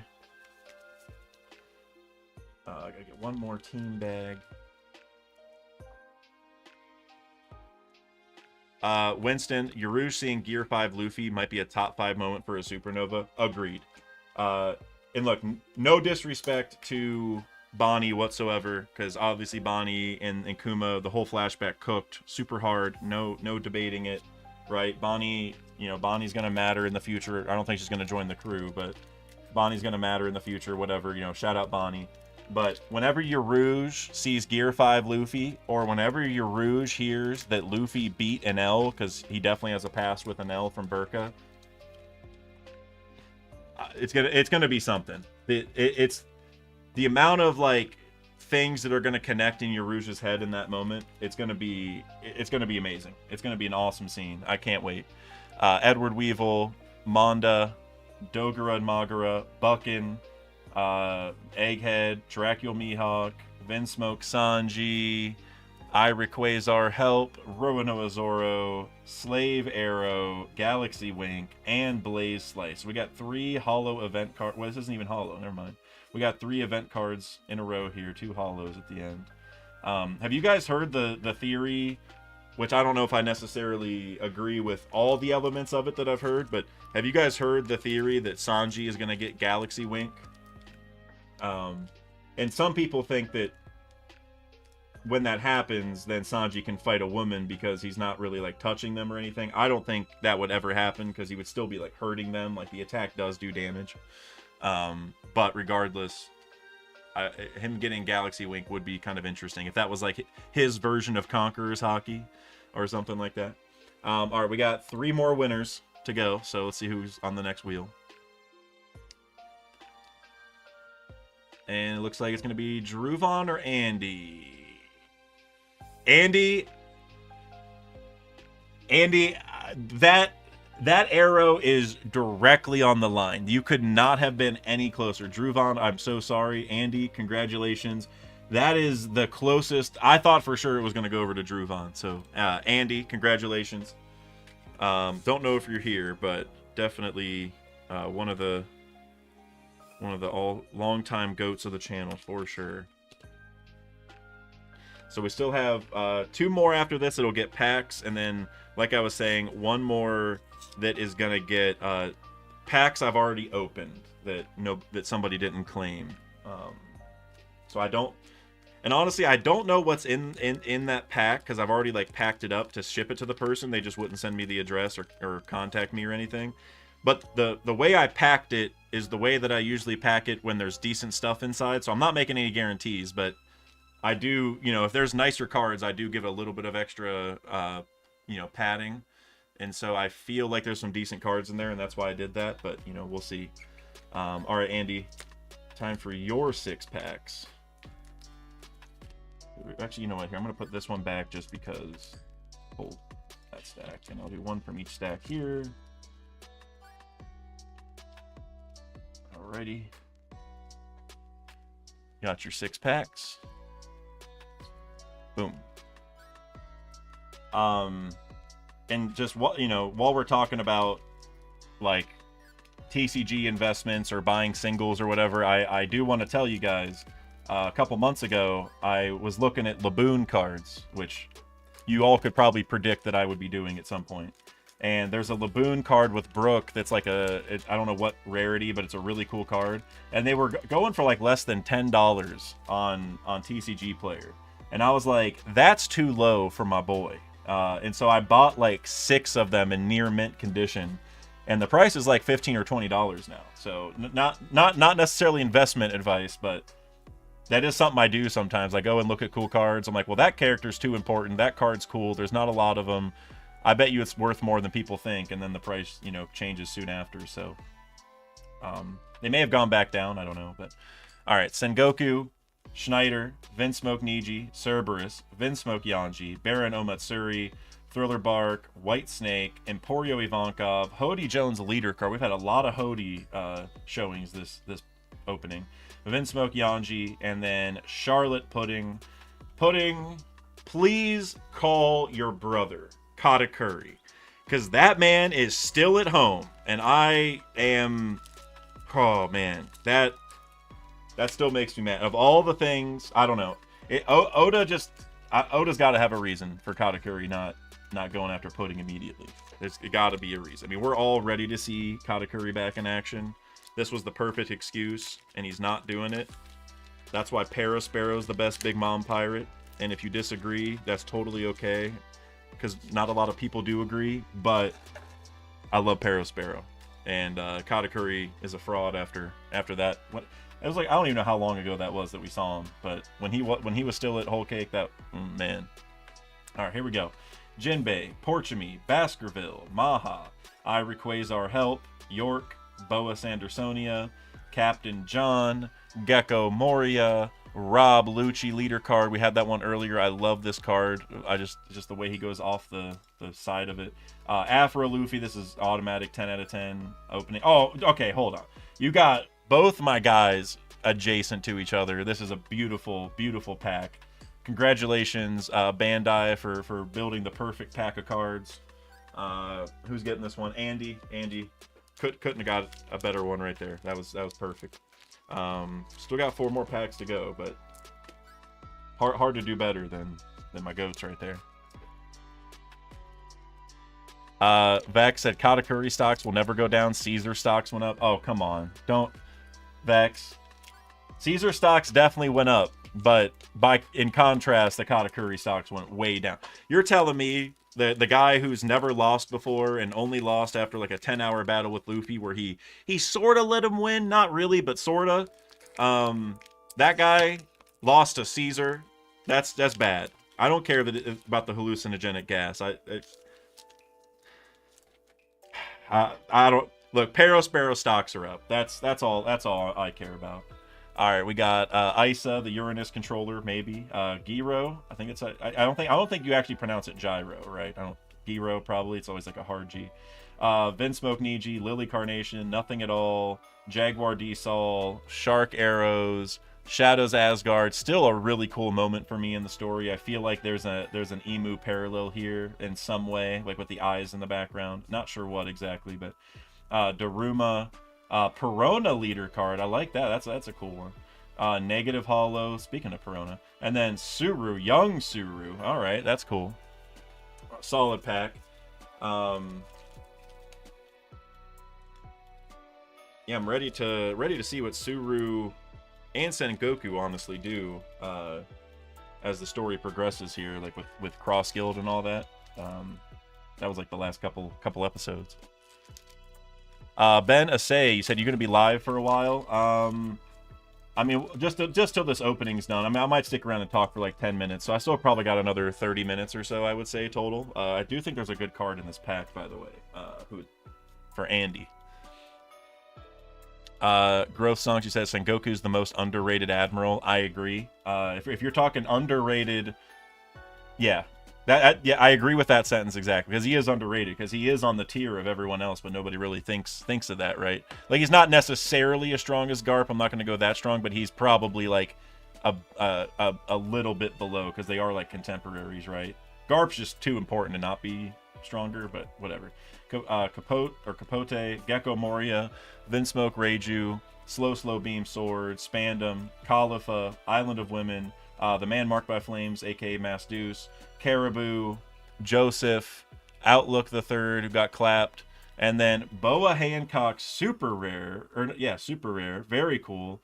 I wish her hair went over the edge there. I'm being a little picky, because like you see, what's this guy's name? I can't remember his name off the top of my head, but the snake, like his tongue is going over the edge, so I was hoping her hair would to kind of match it, but whatever.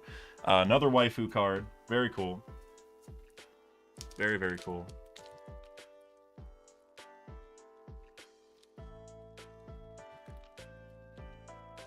Suru knows about the bodies. Hey, Suru knows everything. All right, like, I want some Suru hype. I'm not gonna lie, which I think we might get that through. What's her name? Is it Kenjaku? I always think of Kenny from JJK. I always get these confused. It's a very similar name, right? Whatever her name is, the girl like Suru's granddaughter or whatever that has the whipped fruit. What Kenjaku, right? Something like that. I think as she gains importance and Sword gains importance, I think Suru might by extension. Inazuma, Giro, or however you say his name. Actually, by the way, this guy, I forget who told me this. I really wish I could remember. Major shout out to whoever told me. I'm sorry I can't remember because it was a good theory.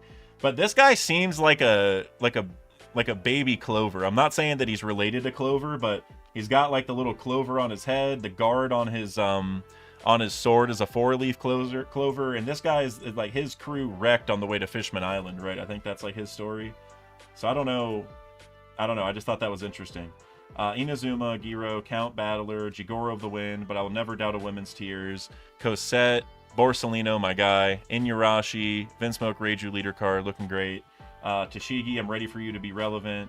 Vinsmoke, Ichiji, and then the Dawn card. And this one is one of my favorite Dawn cards, for sure. Zoro and Sanji right there teaming up to save Otoko. Super cool. I can't remember the stats exactly, but I just remember that when that chapter came out, I can't find my sleeves right. Oh, there they are. Whenever that chapter came out, I remember a lot of videos or posts or whatever, because I wasn't making content at the time, but I was watching it. And I remember people said that this was the first time Zoro and Sanji had been on the same panel in like a long time, or like the same. I can't remember exactly, but there was some stat where they haven't been seen together for a certain number of years because like the crews were separated, and going all the way back to Dressrosa, like Sanji and Zoro weren't in the same place, and so this was their first time meeting up in a long time whenever that panel happened. So that panel still hits me pretty hard because of that, and the fact that they're teaming up to like save a little girl. It's like perfect time for them to meet up again, right? Like just Oda being himself, just picking the right moment. It's very cool. Straw Hat Koofy with the $2 super chat. Thank you, bro. Groose and Kujaku. That's her name. Kujaku, not Kenjaku. That's Kenny. Groose and Kujaku are Mr. Six and Miss Mother's Day. That's an interesting thought. I'm gonna look that up real quick because I don't remember what Mr. Six and Miss Mother's Day look like. I just want to see what you're talking about here. That's interesting. Okay. And then Miss Mother's Day. Let me see. It says there's no photo on Wiki, but I know that's not true. Okay. I mean, Miss Mother's Day is wild, dude, with the frog hat. That's wild. Hey man, I kind of see what you're cooking. I'm not gonna lie. I think you're talking about, because there's two Mr. Sixes, right? Because like one replaced the other, or is that Mr. Seven? Well, I know what happened with Mr. Seven, but I think it happened with Mr. Six also. Because Zoro killed Mr. Seven, but I'm pretty sure, I can't remember. I see a lot of pictures here whenever I look up Mr. Six, and they don't look the same, so I'm a little thrown out. I'm pretty sure Mr. Six got replaced, so I don't know which one, but I kind of like that theory. Oh, my phone went away. Did my phone die? That's not good if that's what happened. My phone may have died, guys. Give me a second. It said it still had bad. It might be like at 15%, but it got overheated and shut off. I'm gonna put it back on the charger now. So here's what we're gonna do. I do have a fix for that. Okay, it's charging now, so it's probably gonna turn on in a second and probably be like 15. What I can do though, well, I guess I can switch over to nope, nope, nope, none of them. All right, hold on. This one's got to be it. For some reason, it won't just bring up my camera. I'm just gonna blow my camera up to the full size, and I'll just show you guys the cards as I'm opening them, because that'll still work the same. I can't find my webcam. There it is. There we go. Okay. I don't know the right way to put this light now. Well, sorry about that, guys. I definitely was not that close to dead whenever I looked, so I think it just got overheated or something. But all good, because what we're going to do... So we only have a few more... We have, like, what is it? It's like 2 more people to go through, 16 more packs, right? So if I can just open this one, it'll still work, though, because I can basically... Is this going to work? Look, that's even a better camera quality. All right, here's what we're going to do, and I can put them right there. All right. Now maybe if I can point the light towards them. Okay, see, now we're cooking, guys. Now we're cooking. We're good. Blue Jam, Manda. Okay, so I got to put them there. Okay. Manda, Spandam, Koala, Quasar Help, Morgans, Joseph, Shaka, Nico Robin, looking amazing, Tempest Kick, and Monkey D. Luffy. That's a very cool card. What is that? Is that super rare? I love the art style on these cards. That's a very cool super rare. I'm not gonna lie. I'm a big fan of that. Vex, you said the music stopped. Thank you. I am in redacted mode right now, so thank you. I can turn it back on. There we go. Vex, the king mod. Thank you very much. Thank you very, very much. Monkey D. Luffy. All right, so we're good, guys. Sorry about the phone thing. I need to charge my phone more than I have been, apparently. Okay, so that was everything for Andy. That was Andy's last pack. So now we are getting into the wheel, into the last couple winners here. So Andy, solid opening, my guy. Okay, that goes over there. All right, little discombobulated, but I kind of like the ambiance that the light's giving me, like only coming from the side. It's kind of cool. Flevins, you said, Dak, I did the same thing with Robin cards like you did with Laboon cards. You mean the GOAT? Better than Topman. Which, I mean, at this point, I'm not going to lie, my Topman agenda has just become anti-Gorosei agenda. I've never been so disappointed in a group of individuals in my entire life. Outside of maybe, because I was a Tom Brady fan growing up, you guys can hate me if you want. Maybe other than whenever the Patriots lost the first Super Bowl to the Giants, that was maybe like king disappointment. Other than that, the Gorosei are, I have nothing to say about them. Sorry group of individuals. They need to retire. They should have already been retired. All 5 of them. Mars is all right because he went and found the brain, but Saturn is especially bad. All right, here we go. Next wheel spin. And it's looking like Lol Sauce McGee, my guy. Well deserved. I say this like every stream, but the computer I am using right now would not exist, at least in the form that it exists now, without him. And I've had like almost no problems with this computer, so it's honestly been amazing. So Lol Sauce, well deserved. 3 and 3. All right. My phone is back on, but I mean, I feel like it's better just to do it this way, just so I don't set it up and then have it shut off again. So sorry about that again, guys, but it'll be all good. Shout out to the 60+ people still here. That's awesome.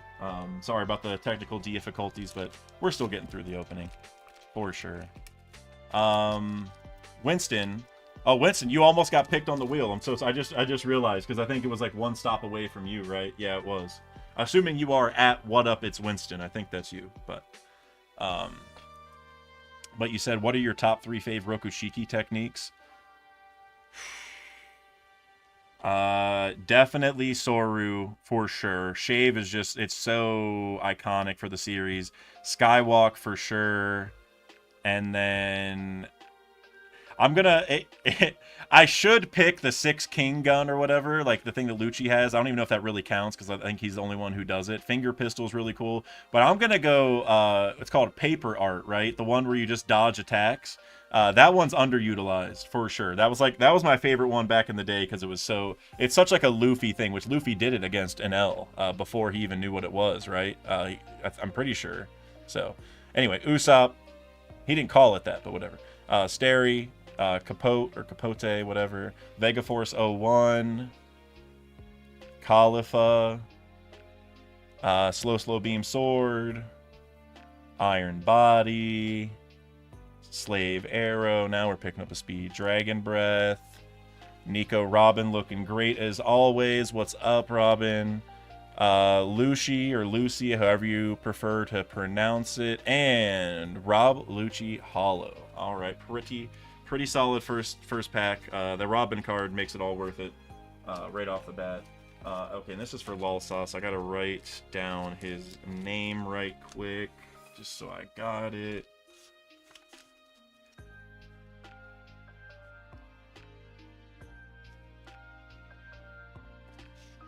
Alrighty.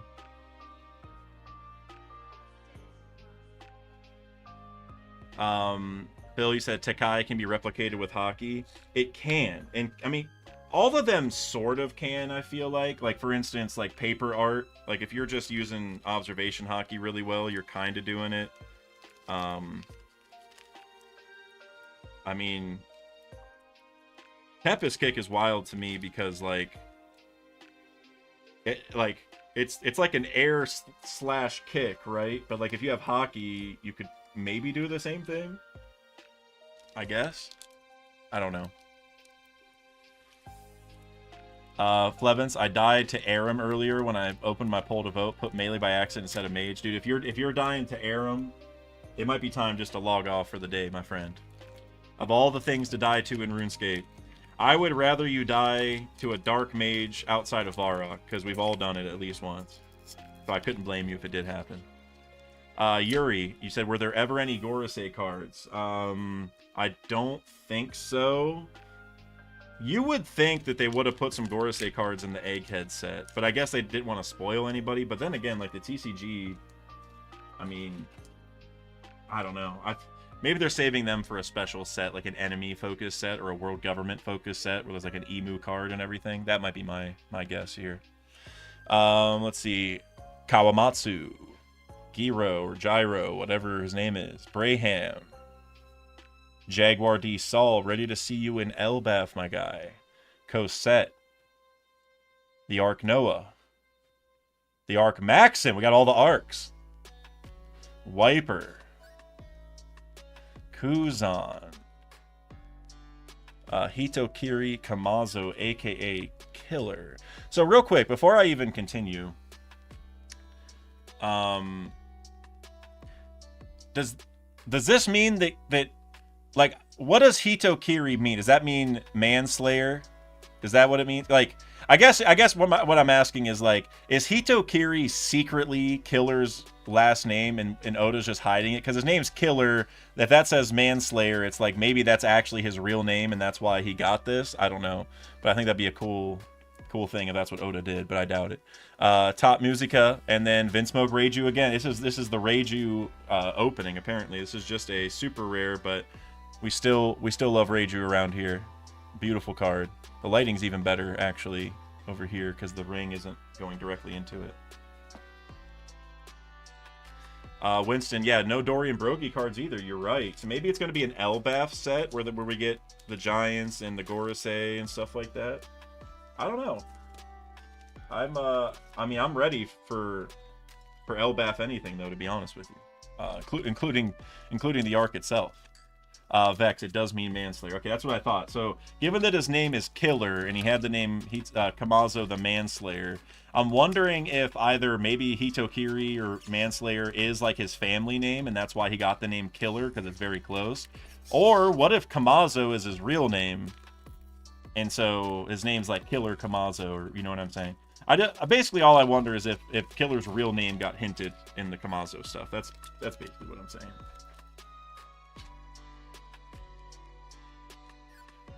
All right. Tanjit, World Stilts Champion, GOAT. Vega Force 01, Papag, again, that will he had about, like, Will runs the world or whatever was great.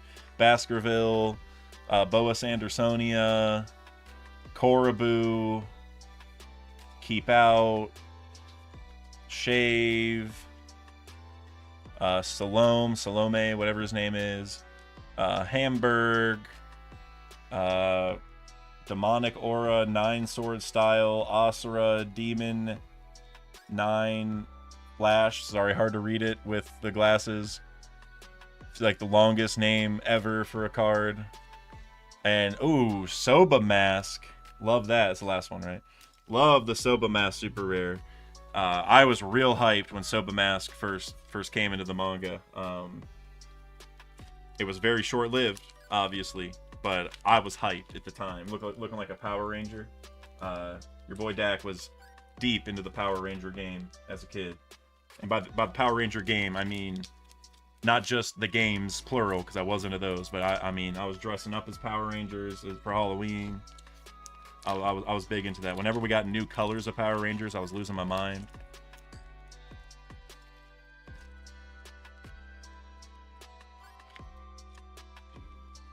All right.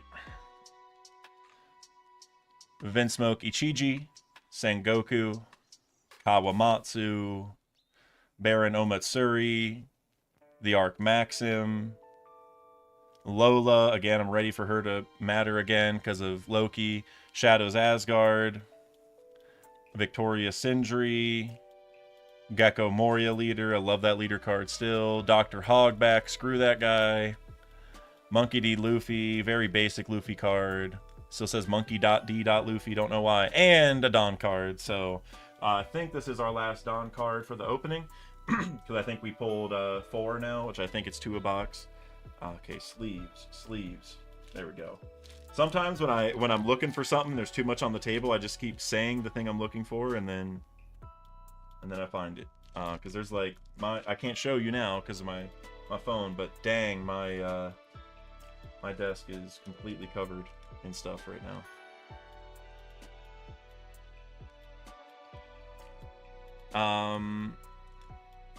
AJ said, whose turn is it? We are on Lol Sauce McGee right now. We have one more person who's going to get packs, and then one more person who's going to get packs from the last giveaway that nobody claimed, basically. So 2 more chances to win. Got 2 more packs for Lol Sauce first.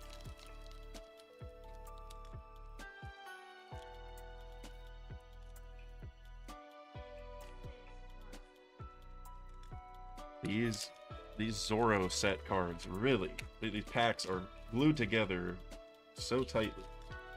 All right.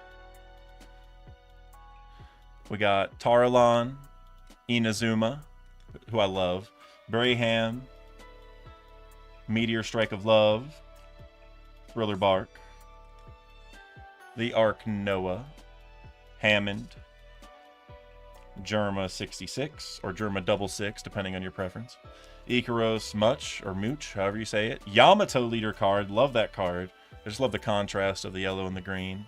Absalom Hollow, alright. And Douglas Bullet Hollow, okay? It's like the one we got earlier. Alright, we got 1 more pack for Lol Sauce. Whoa, Flevins, Yummy Toes. Whoa, whoa. Whoa.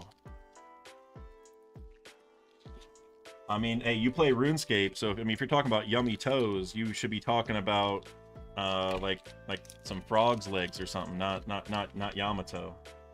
I know in Runes, I remember on my Ultimate Iron Man, I had a real hard time collecting frog legs one time. Because we always have issues with the most mundane stuff whenever you do Ultimate Iron Man. Alright, last pack for Lol Sauce. We got Jinbei, Papag, Gecko Moria, Scratchman Apu, Dracule Mihawk, Pickles, Aladdin, my favorite Sun Pirate, Mr. Tanaka, Rono Azoro, Foxy leader card. Alright, that's a W of a pack already. Ayn or Ayn, however you say her name, and Porcus Diace, rare, hollow, still a cool card. Anything with fire in the card looks cool. So congratulations, Lol Sauce. You got like a million leader cards. You got Yamato, Foxy, and Moria. Maybe Lucci? I don't, maybe not. Maybe that was the last person. But you got a lot of leader cards. Alright, so those are Lol Sauces. So, I'm gonna do this the same way that I did it last time, where for this last person, or for these last 6 packs that we still have to open, I'm gonna open the packs first and then spin the wheel after to see who gets the packs. So that way it builds a little bit of suspense. So you know, if we pull something crazy, then the person who gets it will be revealed after. And I would do it this way all stream, because I think this is a little bit more fun, but I just didn't want anyone thinking, you know, like for the last pack it's easier to believe, but like if for like the first couple packs, you know, if something crazy gets pulled, and then one of my boys, or, you know, someone who's been around the channel for a long time, or someone who donated a lot, then gets the card, it's gonna raise some eyebrows, like, oh, did you know, fudge the system in some way to help them? So we're not going to do that. I'm only going to do it for the last couple packs. So so for the first pack, we got Porchamy, Boa Marigold, Gecko Moria, Jinbei, Karmic Punishment, Tony Chopper, Boa Sandersonia, Slow Beam Sword, Mr. Tanaka, Slow Beam, Otama Hollow. I like this Otama card. We haven't pulled this all day. Hey, love Otama. And Curly Dodon Hollow. Oh, hey. That's big. We were talking about Dodon earlier. I love Dodon. You can't not love Dodon. It's actually, of all the characters in One Piece, Dodon better be near the top of most universally beloved characters. If you don't love Dodon, we got to have a talk. That's all I gotta say. Dodon is flawless in every way. And then Yuri said there should be a secret rare in those last packs, right? There should be. Again, I don't know like the rules or what's printed on the box, but we haven't pulled a secret rare at all.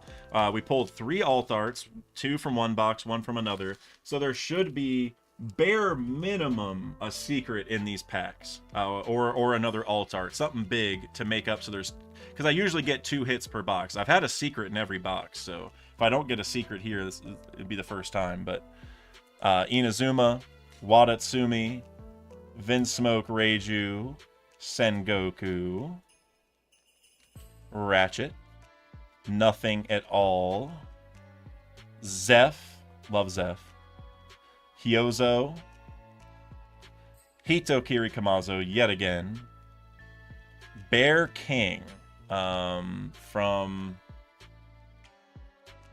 the Trump Pirates? The Trump Pirates. Well, guys, you can't escape the political messaging anywhere these days. We got Bear King, Arlong, and then, oh wow, okay, major waifu card here. Hold on. That's an alt art secret rare. Kozuki Hiyori. I'm gonna put this in a sleeve and top loader. Wow. Hold on, I'm just gonna show you guys before I even start explaining. The background of this card is ridiculous. Hold on. Alright. There it is. If I can get in focus. So you see how like the celebration of Wano's like freedom or whatever is in the background, and she's playing the shamisen like in celebration. That's a great card. Wow. I'm a huge. I can't show how great it is on the camera as well, but in person it is like it's glowing. Like this is such a cool card. Well, congratulations, whoever gets this one, because we're gonna spin the wheel after I open the rest of them and figure it out. So if you want that card and you're on the wheel, definitely stick around. And like I said earlier, I also have one extra thing to give away after. So we're gonna spin the wheel 2 more times for people to get stuff. These packs, the first person, second person, the other stuff. The other thing, it wasn't claimed last time. We got 4 more packs. Also, Double O Flevens with the $1 super chat with the heart eyes. That's exactly how I feel right now. Yeah, if I was Zoro, I would have retired from being world's strongest swordsman. I would have been like, Luffy, I found my happy place. I'm staying here in Wano with Hiyori.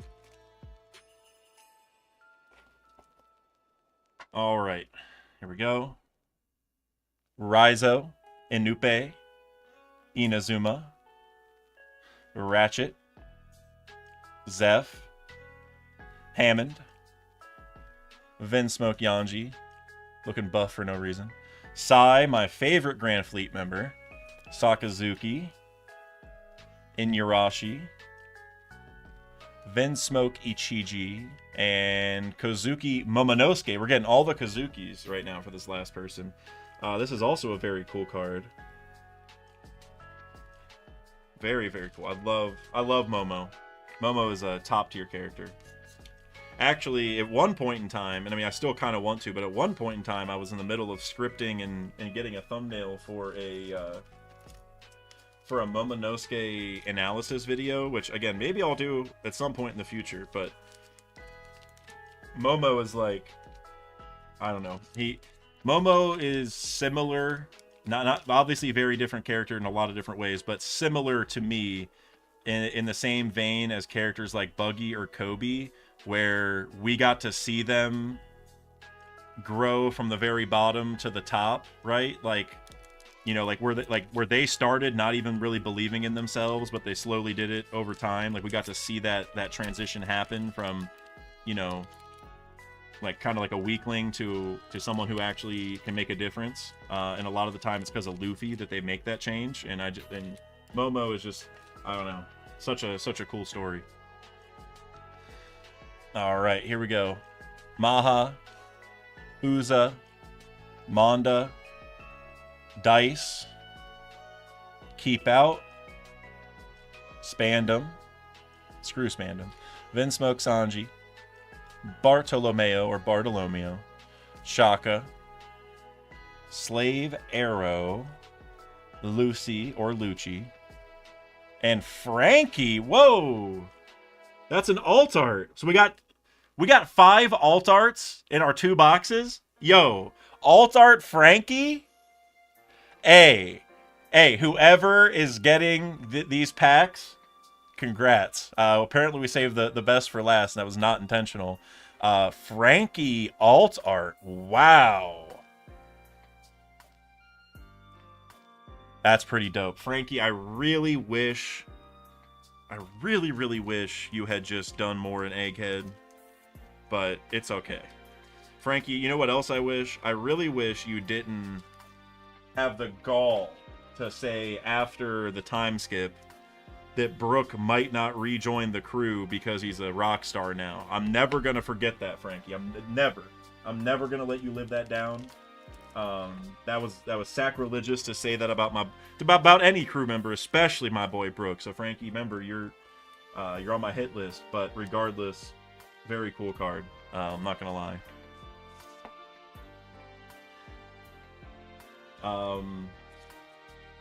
Got 2 more packs to open.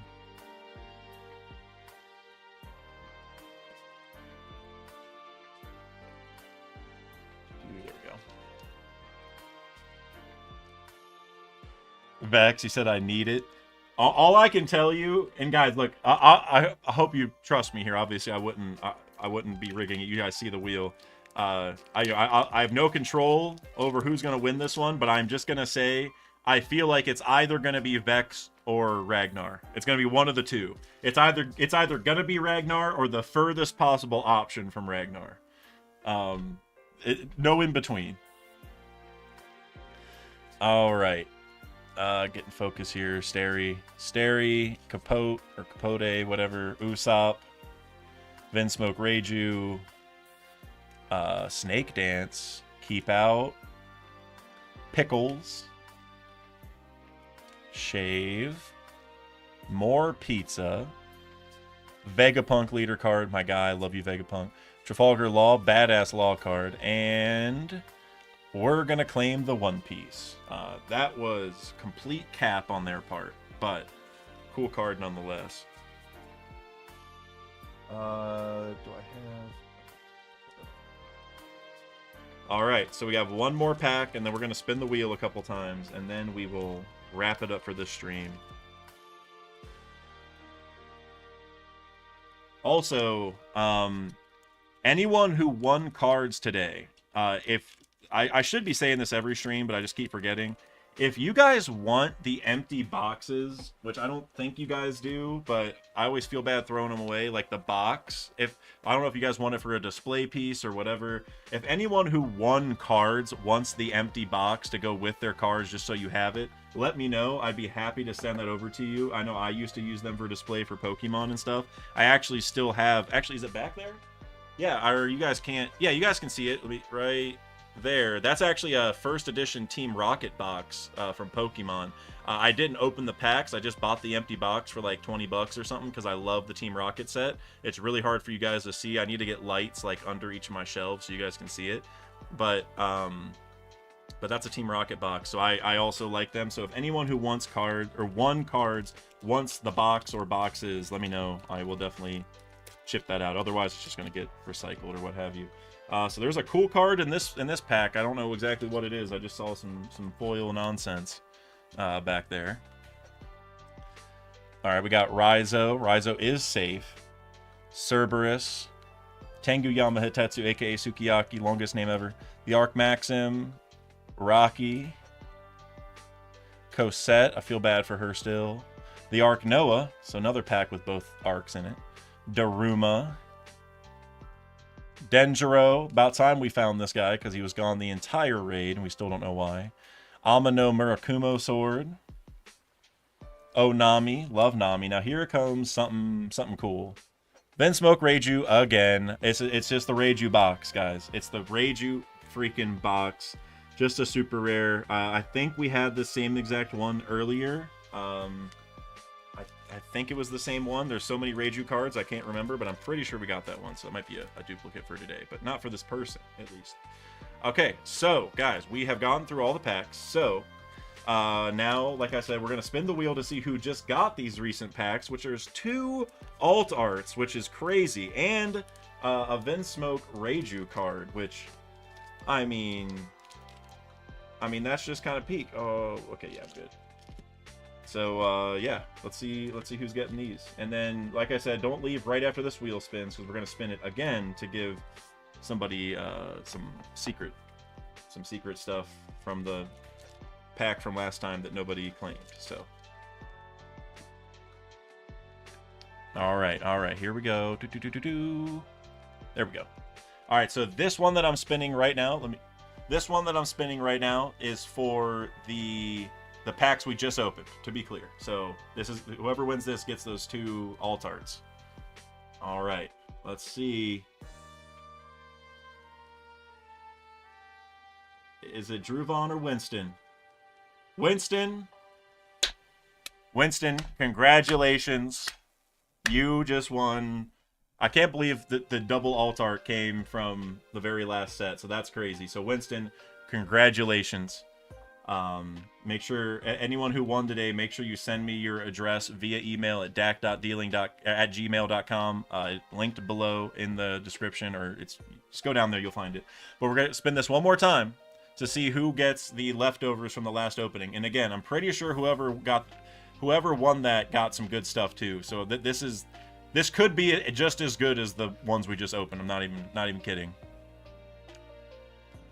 And it's looking like Layrit. Looks like Layrit won. Hey, congratulations. It's been a minute since you won. I know you have before, but well, thank you all for being here. I got to say right now, just because I think we were all hoping for it. Ragnar, next time you're building the luck. Ragnar, you at this rate, you're gonna be the one who gets the manga rare. You know what I mean? That's what you're building here, Ragnar. As well as anyone else who has yet to win yet. It will happen. Trust me. It's that's how the math works. Eventually it'll happen if we have infinite trials at least. But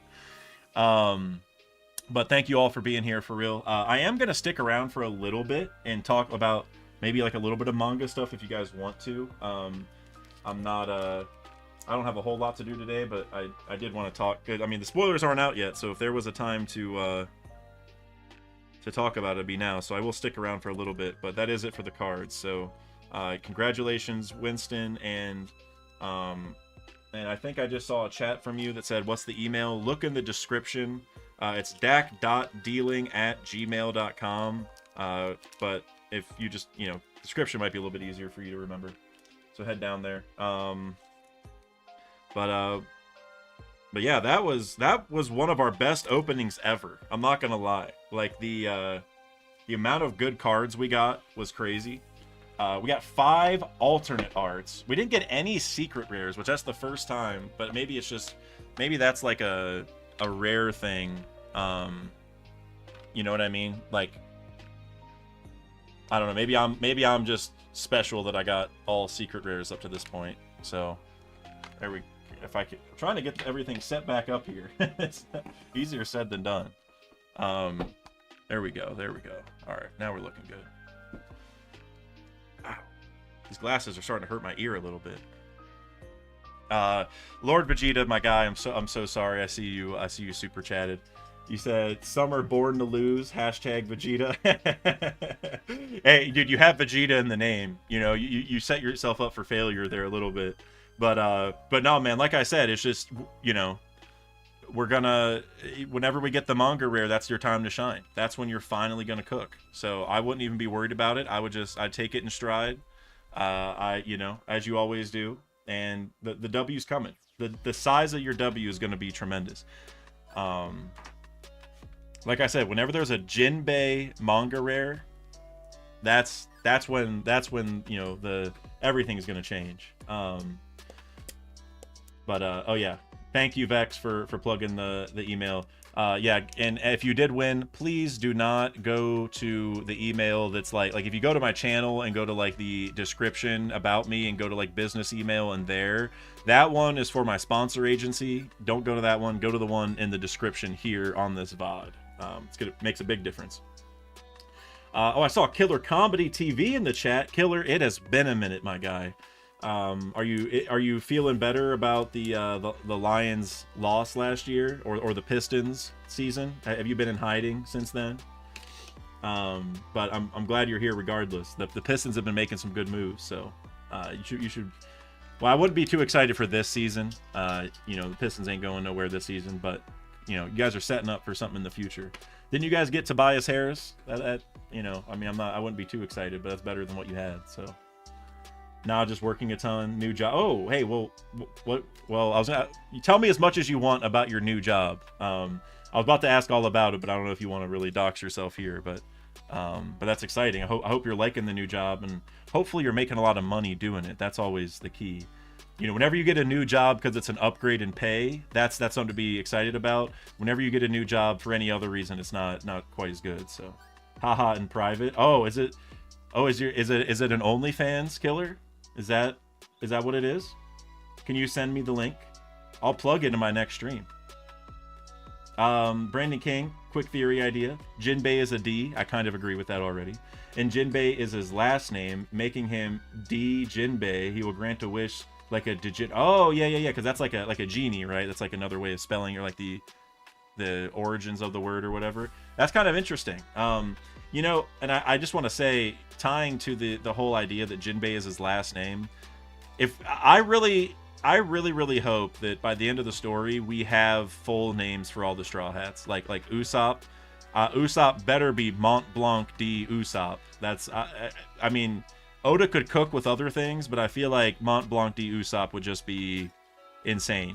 And the idea there would be like, oh, well, how does Usopp not know his name is Mont Blanc already? Or how did he not make that connection? Because he already joked that he was related to Nolan. Well, it'd be because, the Mont Blanc name is, like, bad, right? Like, if you have the Mont Blanc name, you're, like, looked down upon as, like, a liar or whatever. And so maybe Usopp wanted to protect Usopp from that. Now, Usopp still became known as a liar anyway, because he is a liar. But that would just be the whole idea. So give me Mont Blanc D Usopp all day. I need it. So for Jinbei, I can also agree with him being a D, and you talking about him granting a wish. Well, it's not the exact same, but maybe like adjacent to. Madame Chiarli could see the future with her crystal ball and all that, and she is like related to Arlong, and Jinbei is connected to Arlong, obviously pretty closely. And so I could see Jinbei, having some special something going on there. Maybe not being able to grant wishes, but maybe something that lets him tie into the genie stuff, or just this fortune telling stuff or whatever. And then like Nami, I don't know. Does anyone have a good Nami name theory? Like the one that comes off the top of my head right away is Nerona Nami, which I know sounds really crazy. But I really want Oikot Kingdom to have originally been Emu's kingdom. That's like my dream. Maybe not like my biggest dream, but for Nami, I guess. The other idea would be that because Emu was a king 800 years ago, right? Like Emu was one of the originals, and all those kings led a country. Like the Don Quixotes back then led Dressrosa, and then Doflamingo came back and took it back over. The Nefertari led Alabasta, etc. So Nerona had a country, and we know that Oikot was protected by the government because they had Marines fighting there, right? That's how Belmare found Nami. So if it's a government-allied country, I feel like that being Emus makes sense. The other one would be Goa. That makes a lot of sense. I could see that.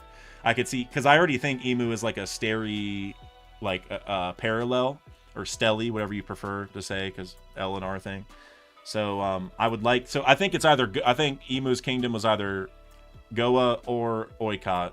And now the interesting thing here is I think a lot of people bring up that Nushjuro may have led Oikot at one point. Or like, or well, people have all, well, Nushjuro because of the finance thing. I guess I should clarify, because a lot of people brought up Nushjuro tying to Wano, which is still possible. But knowing that he's the finance god, people have also brought up Oikot because of the money, because Nami also likes money, right? I'm starting to think that the Gorosei weren't kings originally. Like, I don't, like, of the original 20 kings, I don't think the Gorosei were among those. I could be wrong. We don't know that for sure. That's just what I'm feeling. And so that would mean that Nushjuro would not have had a country. So, you know, go back and forth there. I want to read a couple other you guys' chats real quick. Killer Comedy. So Cole asked me what's my NFL team, and Killer Comedy said that the Lions adopted me, which is true. I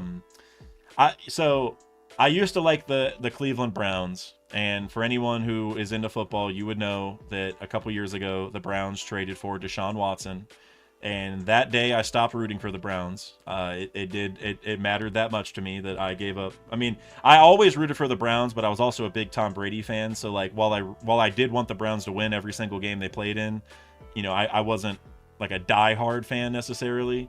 I was definitely a bigger fan of Tom Brady, but as soon as the Browns got Deshaun, I lost, all goodwill was lost immediately between me and the Browns. So I went out searching for a new team, and I found the Sun God. I found Amon-Ra St. Brown, who welcomed me into the Lions' den. And so I am now rooting for the Lions. I will say I have a soft spot for the Buccaneers still, though, because Tom Brady played there, obviously. And one of my best friends, Brandon, I don't know if you're here, not Brandon King, the other Brandon. Brandon Carey. He's one of my best friends since high school.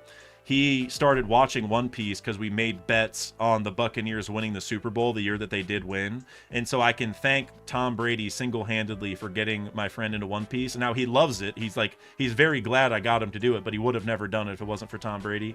So, and also the Buccaneers, I mean, if you like Kuma, you got to root for the Buccaneers, right? I mean, their logo is a pirate flag. So Buccaneers or Lions. Those are my two choices. Screw the AFC. I don't want the AFC to win. We're good. I'm good on them. Cole Stewart, he said, I'd happily adopt you as a Bears fan. Caleb Williams will be the new king of the North. Bear down. Hey man, look, I got nothing against the Bears.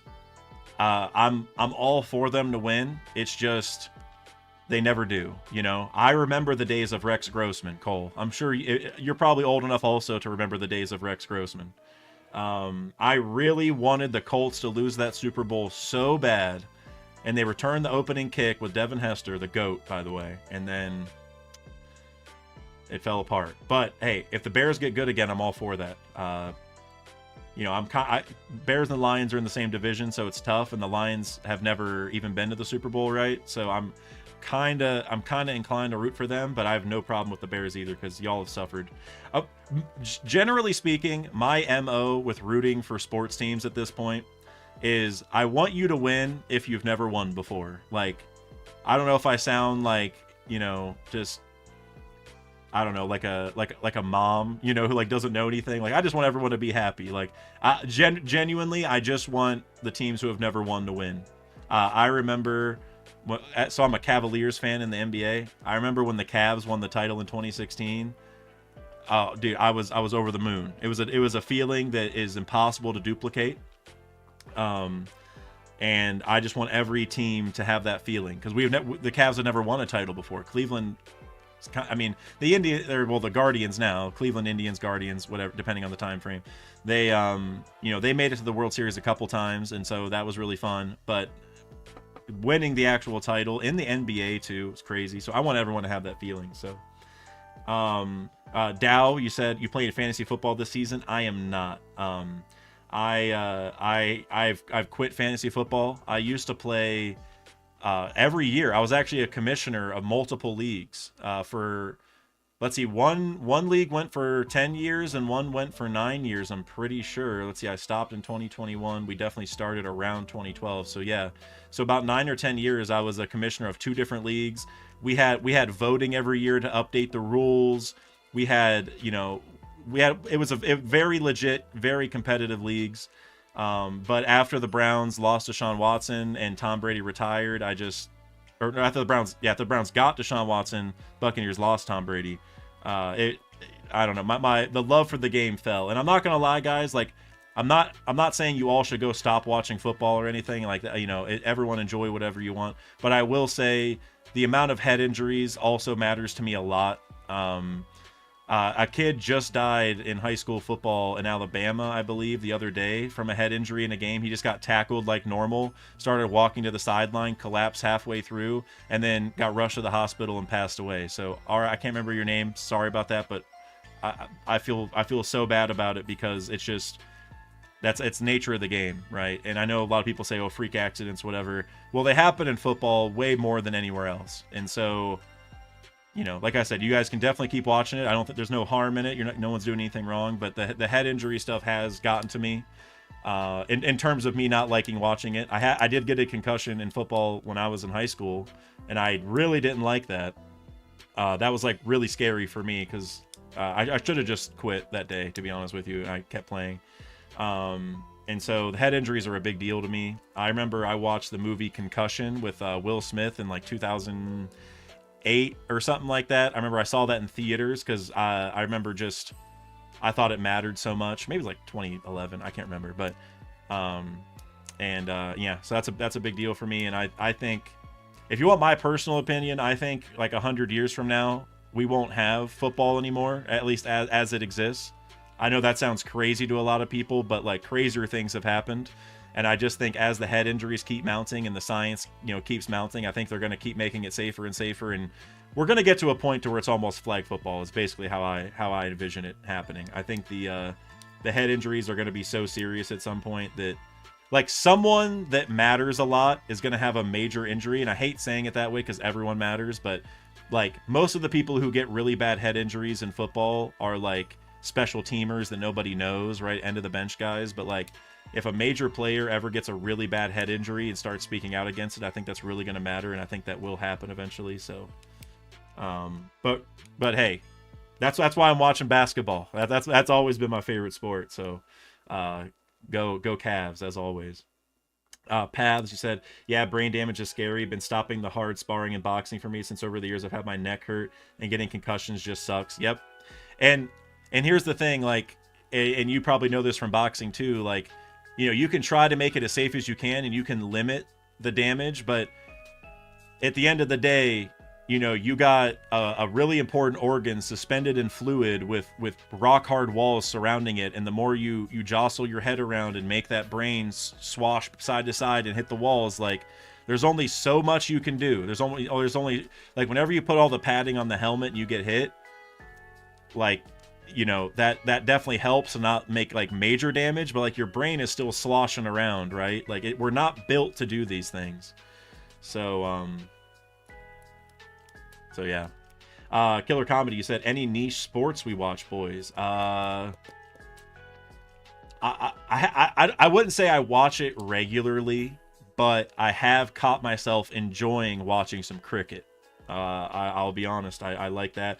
I want to really get into disc golf also. I love disc golf. I don't play it that much. I throw frisbee with my dog outside every day, and I'm getting pretty good at it. And I love watching disc golf videos, but I really want to play. That's one that I think could take off big time, and it already kind of is. Pickleball has grown a lot too. I'm not too big into pickleball, but I know that is growing dramatically, like growing faster than tennis is at this point. Killer said disc golf is fun to play, never really watched. It's just as much fun to watch as regular golf, so if you like golf, then you would like disc golf also. But as Den is kind of saying, like whenever you curve the frisbee perfectly. By the way, what's up, Kushi? It's been a minute. But yeah, like whenever you see someone make a throw for disc golf and it curves like around a tree and then goes right into the goal. I don't know what they call it, to be honest with you. It's so cool. It's amazing.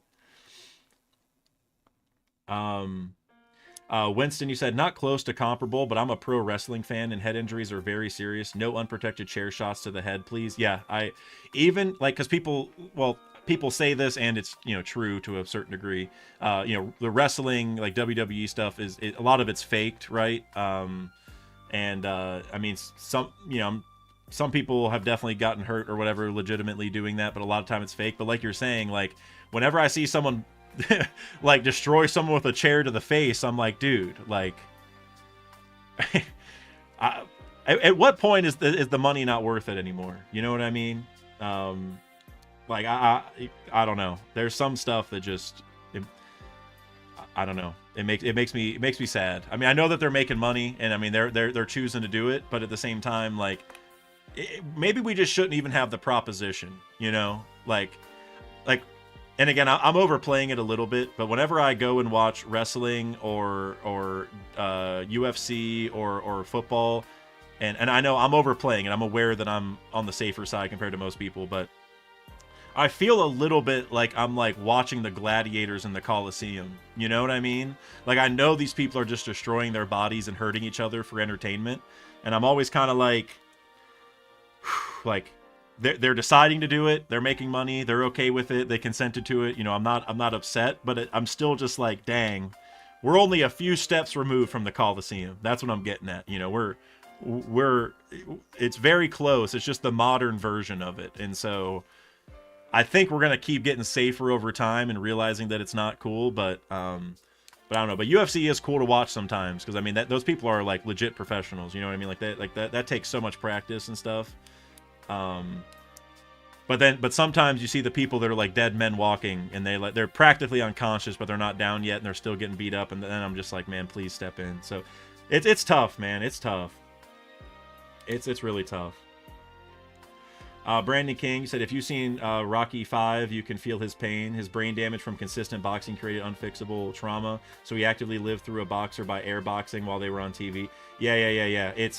Yes. And you also had a couple follow-ups. The thing he loved more than anything he couldn't do anymore. Yeah, that's what's so tough about it, is like, I get that people love doing it, and in those cases, I don't feel bad at all, because kind of like with Luffy, like, if you die chasing your dream, then good. Like, it's not good that you died, but like, you're chasing your dream. That's what you're supposed to do, right? So in those cases, I don't feel as bad. But kind of like you're saying, like, you know, when you're a boxer and you go up and keep getting a hit, like, it's got to get to a point to where you're just cooked. And so this is a football connection I'm about to make, but it parallels this really well. Where, like, you know, even if like you don't have a serious issue in your career or in a fight or in a game, it has lasting effects into the future, right? So Junior Seau, for anyone who remembers that, he you know, was a football player, is a NFL linebacker for a number of years, all around good dude by all accounts, and seemed like a normal guy, had a family, whatever. And one day he, you know, was having a really bad day and unalived himself. And it's, you know, and I feel really bad even bringing that up, but that's just, it's because of the CTE, right? His head is just not right anymore. And, you know, and at what point is it worth it? That's what I always ask. Man, we got into a really good topic here. Anyone who's joining this expecting the card opening, FYI, the card opening is done. We've already opened them. We're just talking about random stuff, and we've moved on to traumatic head injuries in athletics. And yeah, I remember when Junior Seau died. That I mean, it's even affected me a little bit now. That's something that, you know, nobody should ever go through. So, oh yeah, and Brandon King, you're right. A kid ate a chip from like the one chip challenge, the really spicy chips or whatever, and he died from that too. Which you would think like that's not even gonna happen. Oh man, it's and you know, and stuff like that's a freak accident, but it still falls into the same realm of what I was saying earlier, where like we're just a step away from the gladiator zone. You know what I mean? Because like that obviously is a little bit different. We're not sitting around watching that kid, but that's why that one chip challenge existed. Is people are gonna try the challenge. They're probably gonna go on social media with it, and people are doing it who probably don't have a lot of tolerance to spice, and some freak accident happens and they pass away from it. You know, it's sad. It's sad. I mean, there's always going to be dangerous stuff in the world, but, you know, I feel like we could do a little better in some regards. CTE plus supplements, man. Yeah. Den, that's another thing, the supplements part. I mean, we've seen it in One Piece, to make a One Piece connection. You know, you look at Hody Jones drugging himself up so he can compete with Luffy. There's a lot of people in pro sports who, you know, because some supplements are allowed, some are not, you know, like that's why they get drug tested regularly, but they do take tons of stuff so they can compete, and that messes with not only their body but their brain sometimes, and you're just it's a sad state of affairs. You know, people do whatever it takes to compete, and usually the aftermath isn't good. Oh no, Straw Hat Koofy, Power Slap is the future. Oh my god. Hey, look, I'm gonna be honest, between Power Slap and UFC, I'll take Power Slap, but we probably don't need Power Slap either. Power Slap is, I don't even know, hilarious. Like not good in terms of people getting hurt, but hilarious that's like that has become a thing. Like, can't we just go back to arm wrestling? You know what I mean? Like, we're good with arm wrestling. Even if you destroy your elbow, like, you're good. I mean, like, it's gonna suck. Your life is gonna be altered. But like, if I break my elbow, you know, I'm not gonna go be crazy. You know what I mean?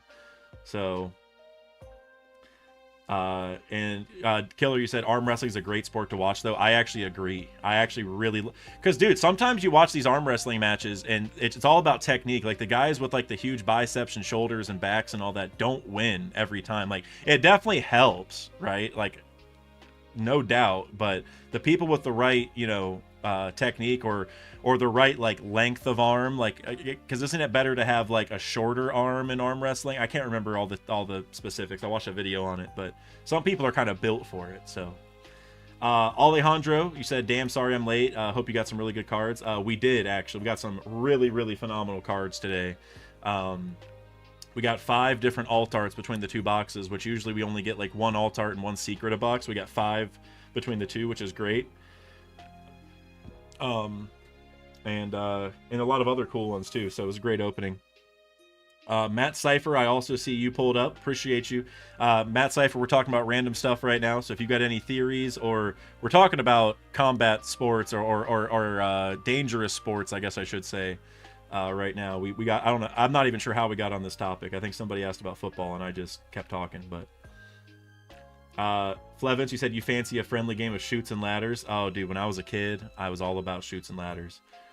Nowadays, it's all about a friendly game of RuneScape. Am I right? It's all about we're heading to Tombs of a Masket, which I actually, well, no, I need to get 99 construction before I do anything in RuneScape. That's like the thing right in front of me. Lucky Beetle, you said if Zoro meets Urouge, then Beige is the only supernova to never meet Zoro. That is interesting. You're right. I'm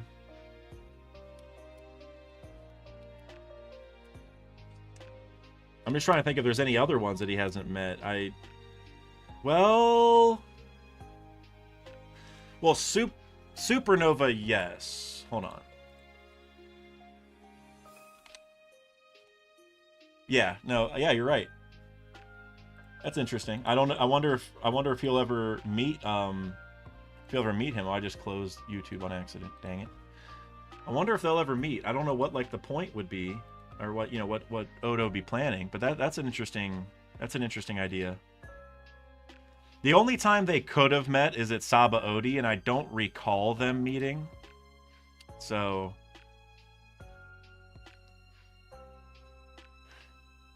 Den Kushi said, "What's the successor of RuneScape, do you think?" Oh man, that's a great question. Man, I honestly don't know if there will be, because even if you look at the numbers now, and I'm talking about old school RuneScape, to be clear, which is now bigger than the RuneScape 3, right? Old school is better. If you look at the numbers now, most of the players of old school RuneScape are like my age, which isn't good for them, because that means that the people who played as a kid are the ones who are still playing, right? Like most of their player base are people who started playing a long time ago. Like they don't attract a lot of new people who have never heard of it before. It's just people who want to see what it's about, or, you know, get the nostalgia trip or whatever. So I genuinely don't know if there will be one, because like a successor of RuneScape would be something that's like, at least in my mind, better, or something that people of RuneScape could jump to, and it's a similar experience but better. Like that would be what a successor is to me, and I don't think we're gonna have that. I think that it's gonna be, it's just gonna be, they just stop playing because the people die out. To be honest with you, they get old and stop playing, and then then they shut the servers down, and then we just play whatever games. That's my take on it.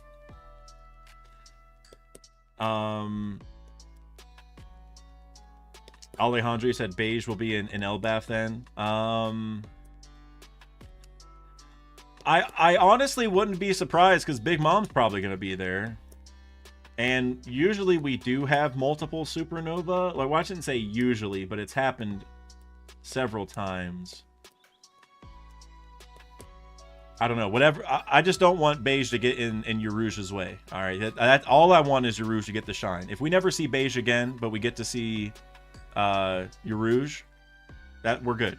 You know, that's all we need is Yarouge. We need the Burkalore. We need an L to come back. Matt Cypher, hey Dak, will you be streaming games soon?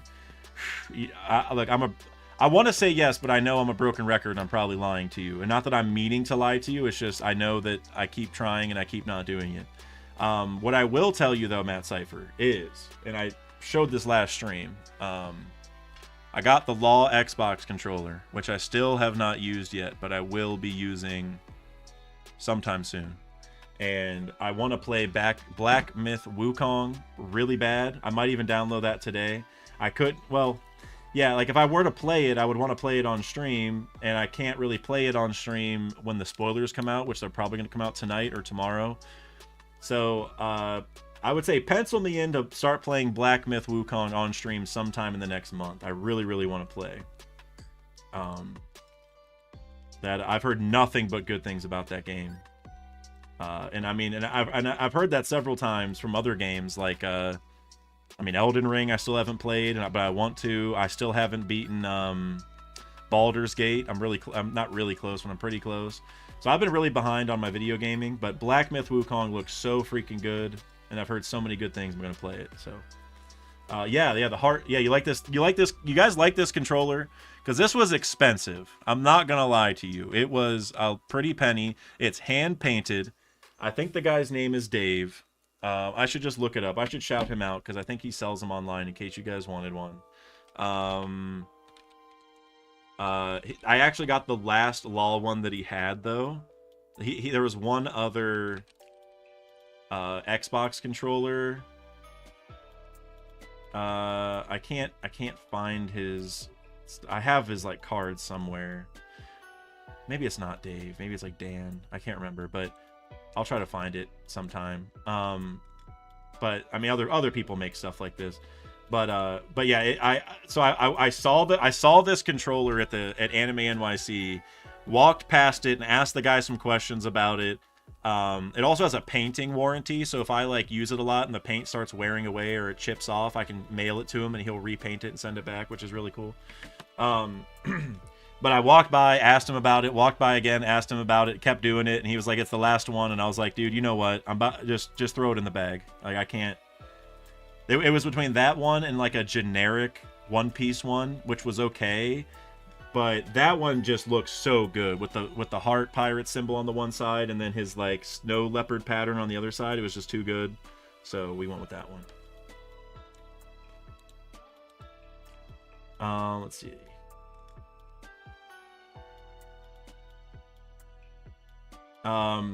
Matt Cypher, you keep saying Black Myth Wukong isn't on Xbox. I can use the Xbox controller on PC to play it on there.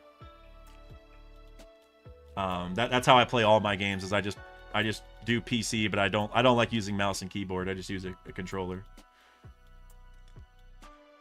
Is that an Xbox One or Series S controller? It's the whatever the like. It's not. It's a. Let me grab my other one. It's the same. Let me feel them. Yeah, it's the same controller. Like these are the same controller. Whatever. I don't know. It's the Series X control. Like this. No wait, this one. This controller came with my Xbox Series X that I bought, and then so it's the same. They're the same, and so this one works on my PC. So I'm presuming the other one does. I haven't tried it. Maybe I should. Lucky Beetle, he said, why does everyone have a PC but me? Dude, you got, I'm telling you, I was not a PC believer. I mean, I understood the value proposition, but I was like, what am I missing? I'll just keep playing console. And I finally got a good gaming PC. I tried it out. It's a totally different ball game in the best way possible.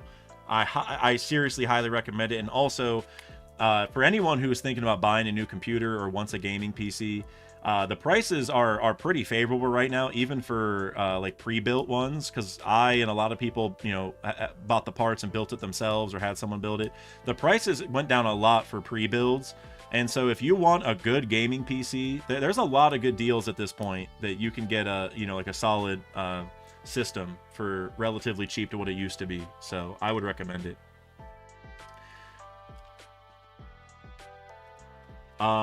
Den, I think you asked what my favorite Gorosei was. Definitely Mars. It's not even close at this point. He's a far and away first. Topman's a far and away last place. Saturn is right next to him for being just so disappointing. He's a scrub.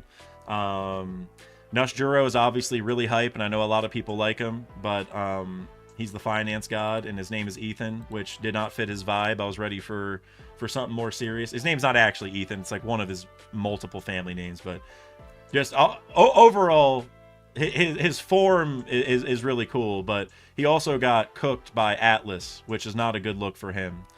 So Mars way in first for me, and then Peter, because the Sandworm is peak, then Nushjuro, and then way down below are Saturn and Topman.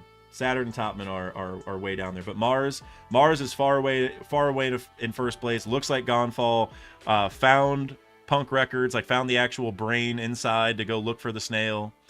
And and you just mentioned the panel where he finds York, like both the scene where Mars pulls up on York and also Lucci asking for information, and he's like real threatening, and then he goes in to find the brain, and just the way that whole thing looked, Mars top one for me easily.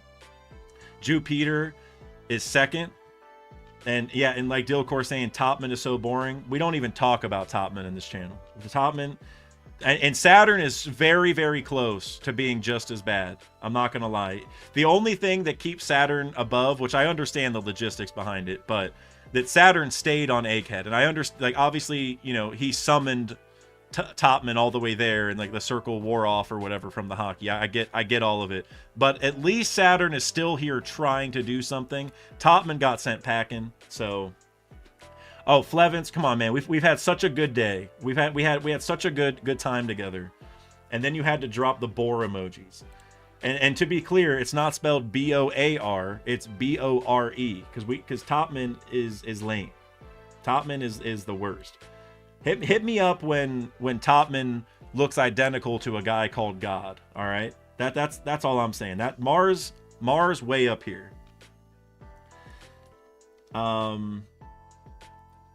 Lucky Beetle, he said, do you think Akainu has a best friend like Kizaru and Kuzan? That is a really good idea. I almost wonder if his best friend got killed by a pirate, and maybe that's why he is the way he is.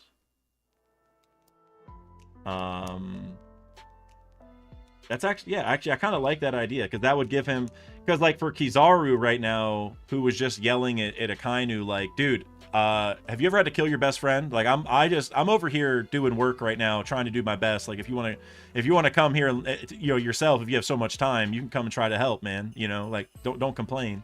Which by the way, major shout out Kizaru for that. Love him for that whole scene.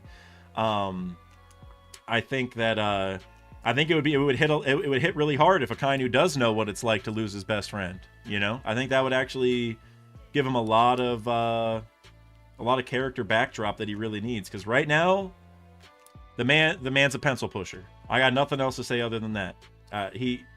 The dude is just calling and complaining to everybody and not doing anything himself. Remember even after the was it after Dressrosa or after the time skip? I can't remember.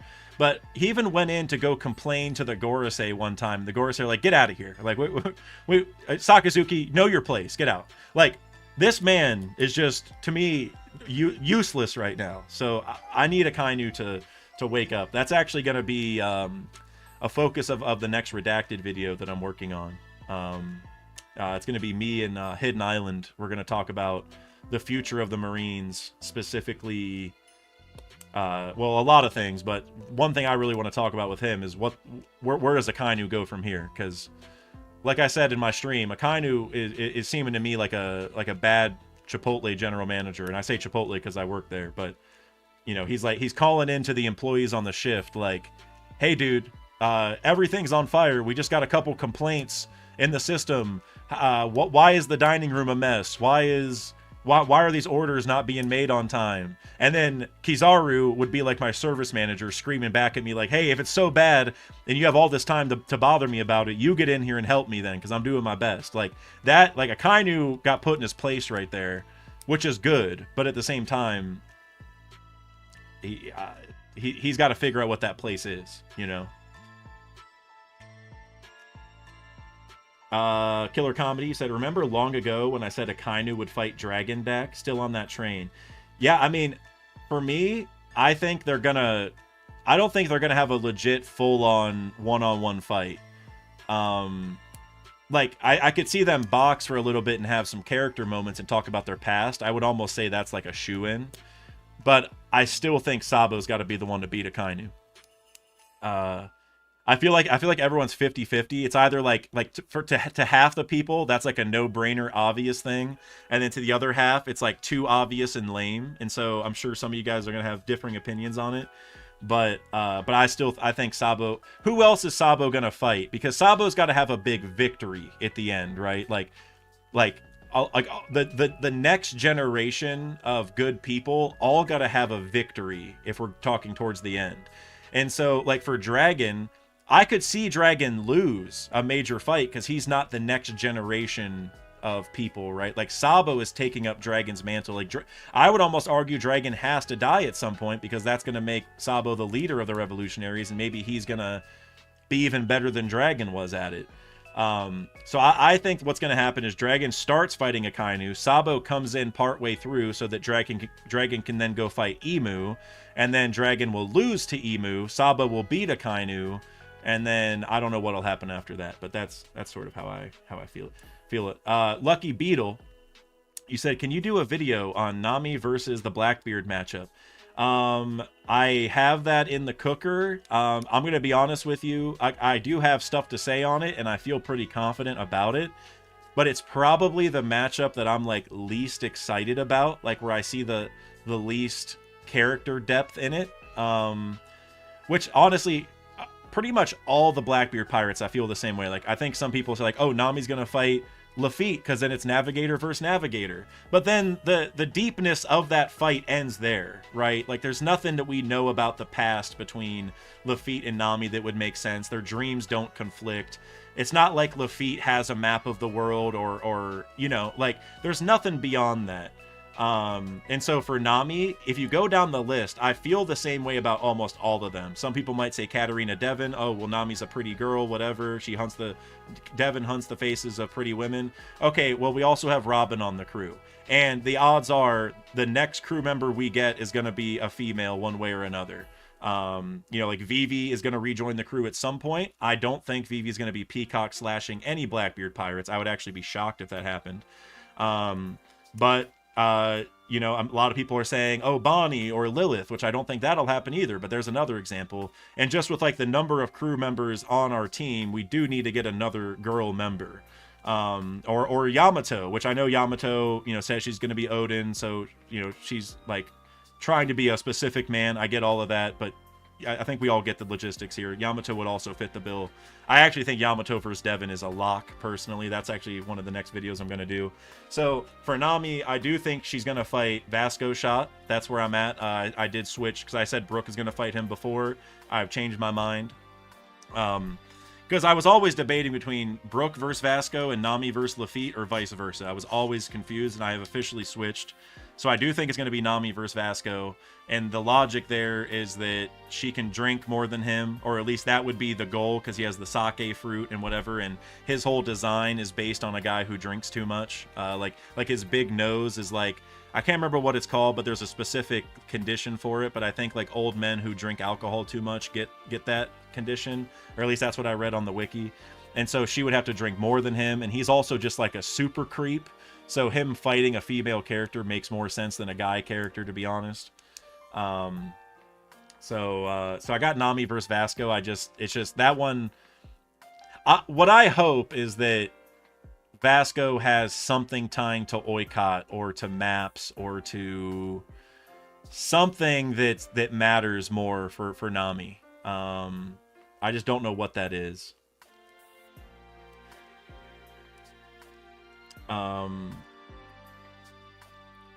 But I'm pretty big on Katarina versus Yamato. That might be the next Blackbeard fight. It's either going to be that one or Brooke versus Lafitte. Because the Brooke versus Lafitte one, that one, I got to just script it, because that one could be a 10-minute video or a 30-minute video, depending on what I find. Because basically, I don't want to give the whole video away, but you know, they both have similar aesthetics with the top hat, and like Lafitte's like very, very pale, so like it's, you know, like Brooke is pale because it's just white bones, but like they're both like very skinny also. So there's a lot of parallels there, but also Lafitte and Brooke both had double lives, right? Like they both had a life before they became pirates, and we don't fully understand that. Like Lafitte was like the demon sheriff, right? Like he had some kind of law enforcement role, and Brooke was like a I forget exactly what it was called, but he was like, he protected the royalty of his country. I just can't remember exactly the way he phrased it. So they both had a past in law enforcement before becoming pirates. And so I think there's going to be a lot there for them to hash out in their fight. It just depends on what that is. So I'm going to work on that. Lucky Beetle, he said, when is Luffy versus Blackbeard fight coming out? The video for it? After I get done with all the other ones. So my plan is to hopefully do Brooke and Lafitte this month, hopefully Yamato and Devin next month, and then Nami versus Vasco before the year is up. And then I would do a really big Luffy versus Blackbeard one at the start of 2024.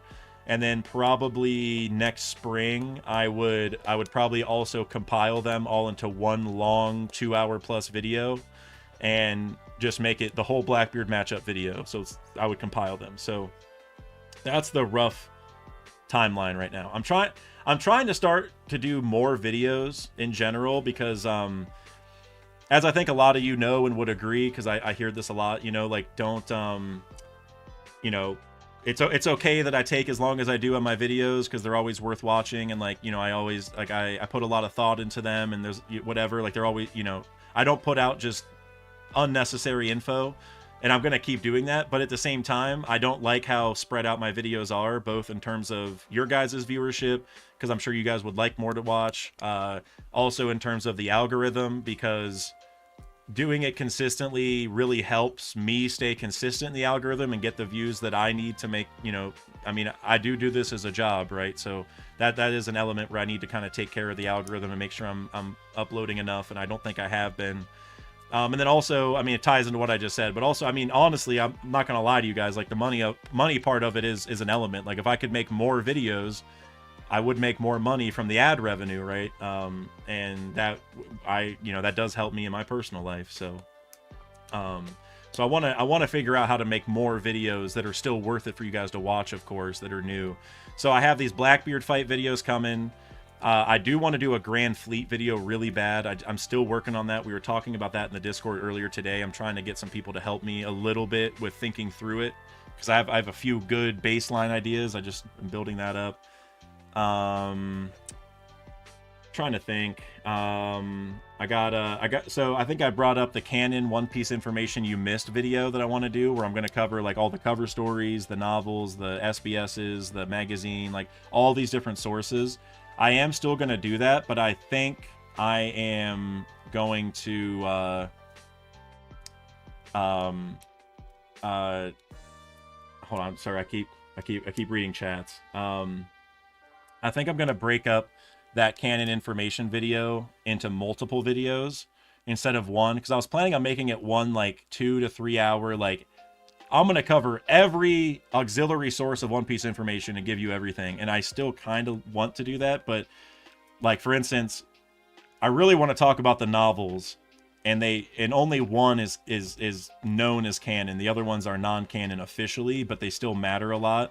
So I think I'm going to do a novel video where I go through and break down the entire Law novel, the entire Ace novel, well, both of them, and also the Heroine novels, which if you guys ever heard of those, we have like chapters about each of the like the main female characters, like, and there's not like big reveals in those, but for example, in the Robin Heroine novel, it shows her in the time skip. And again, this is officially non-canon, but I to me this stuff is like in a twilight zone of canonymity. That's definitely not the right word, but in the Robin Heroine novel, it talks about her time in the time skip, and there's a lot of stuff that happens. But one thing that I thought, oh, this would be really cool just for people to hear, is that in the time skip, you know, she met Sabo, as we know, because she was part of the Revolutionary Army, or she was with them. And Sabo told her, hey, don't tell Luffy about me until I get to meet him first. And so that gives a really cool backdrop, I think, to all of Dressrosa and all of the post-time skip before Dressrosa, where Robin's walking around the whole time knowing that Sabo is waiting there, that Luffy has a brother who's still alive and is going to come see him, and Robin kept the secret. Just like she did, she kept the secret about Poseidon until she met Neptune. She kept the secret about Pluton until she met Sukiyaki, and she's keeping the secret about Uranus until she gets to Elbaf. And I just thought that was so cool that it fit in line with what we already know about Robin, but also it was just like, yeah, it's cool we know that, because that would have been a little bit of a plot hole that Robin never said anything. And so it's just cool that there's that moment included to kind of back it up. And that's where I kind of diverge from, like, yes, these things are officially not canon, but something like that to me should be canon, or could easily be considered canon, or honestly, it should just be assumed it's canon until otherwise, because it makes so much sense, right? There's a lot of those moments in the novels that I'm like, even if this isn't canon, people got to hear about this. So yeah, I think I'm going to do the novels as one video. I might do the cover stories as one video, and then I'll do everything else as a different video. That's maybe what I'm thinking, because that might be easier for me and Dilcore to edit also, because a 3-hour video sounds horrific. I think any long videos like that are going to be redacted podcast style things, or compilation, like the Blackbeard fight compilation. Because man, it's hard to edit an hour plus video, let me tell you.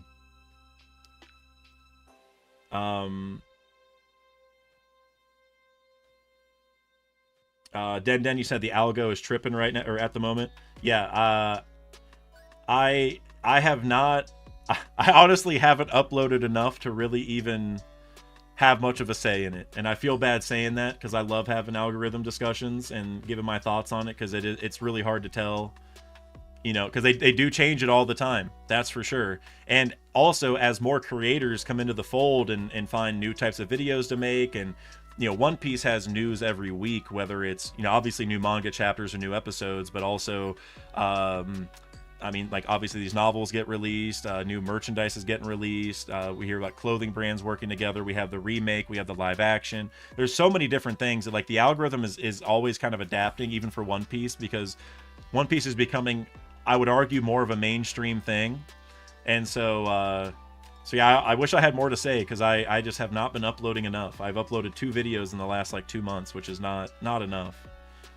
And Flevance, I saw you said Psy collabs with the fire emoji. I hope you like those. I love talking to Psy, and I don't know if I should be spoiling this or not, but I did talk to Psy again recently for a video that's going on his channel, and we talked about a lot of different stuff, like endgame stuff. So I don't know how that video is going to come out, because he usually packages it differently than I do. I literally just take the whole discussion and post it.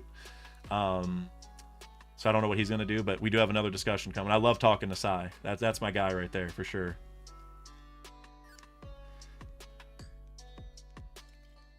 Flevance, I really like the Rainbow Mist filler. I'm not sorry. Yeah, there's some good filler in One Piece. I'm not gonna lie. People love the what is it? The G8 arc, right? Is that what it is? I watched all the filler my first time watching through, just so I knew what the filler was, and I never have gone back to it once.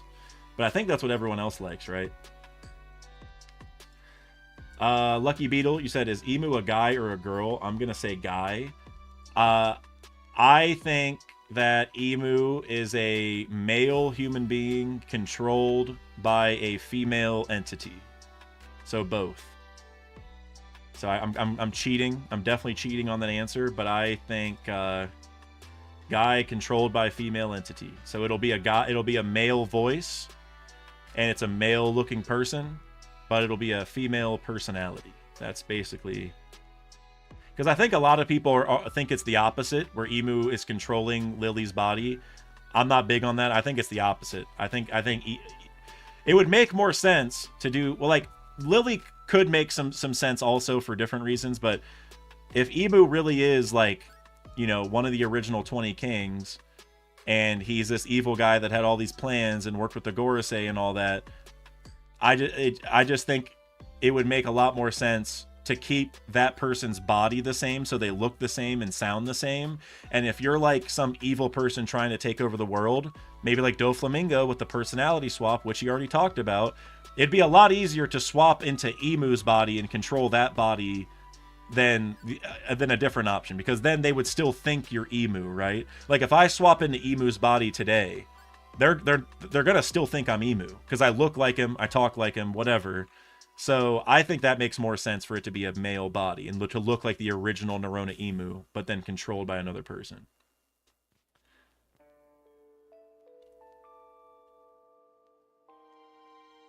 Alejandro, you said, I love that every creator in the One Piece community has their own take. Everyone has a take. And they do. And I gotta say, I was thinking about this the other day, where when I was a viewer of One Piece content, which, I mean, I still am technically, but now I'm a creator, so it's a little bit different. But when I was a viewer of One Piece content, I remember hearing people say all the time, like, oh, I don't watch other people's content, or no, I haven't heard of that theory. And sometimes I'm like, dude, that video has like 500,000 views. How did you not watch that video? Or that one just cracked 1 million views. How have you not watched it? Or like, this person's been talking about this theory for over a year. How have you not heard that they have this agenda yet?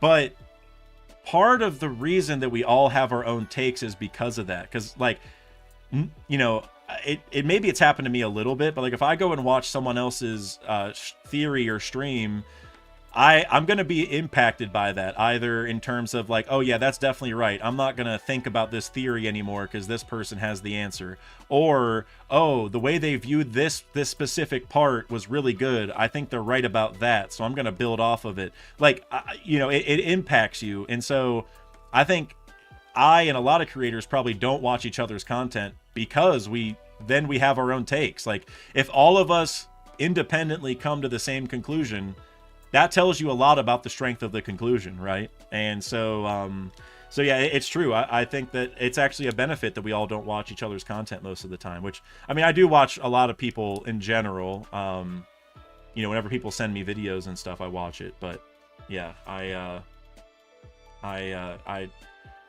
don't know. That's one thing that's so special about the One Piece community, and because Oda is so good at like subverting expectations and going a different route than even what all of us creators are saying, that like, you never know what's really gonna be the answer, you know? Like, I mean, there's been many times where I thought I was for sure right or close to it, and I was for sure not right. So, and I do want to shout out a video for you guys to go watch because I am going to wrap up the stream here, but I really, really encourage you guys to watch this. And this isn't because, I mean, I do know this person, but it's not just because of that. It's because I genuinely thought this video was phenomenal. It's a Panda Man Theory by Star Knight Andalex, who has been around the channel for quite some time. I just posted it. Again, I don't know if the stuff he talks about has been mentioned in other videos. I know there's a lot of Panda Man theories out there, and I'm not a big Panda Man theory guy. I mean, I love Panda Man, don't get me wrong, but I'm just telling you, this Panda Man theory that Andalex did was fire. That's all. I'm not even going to spoil anything for you. It contained information I've never heard before.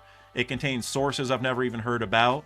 And the editing was phenomenal. This should have way more than 2K views. I highly encourage you all to go watch it, and also like and comment and stuff, because that also helps. But he deserves more views on that. It was a phenomenal video. I don't know.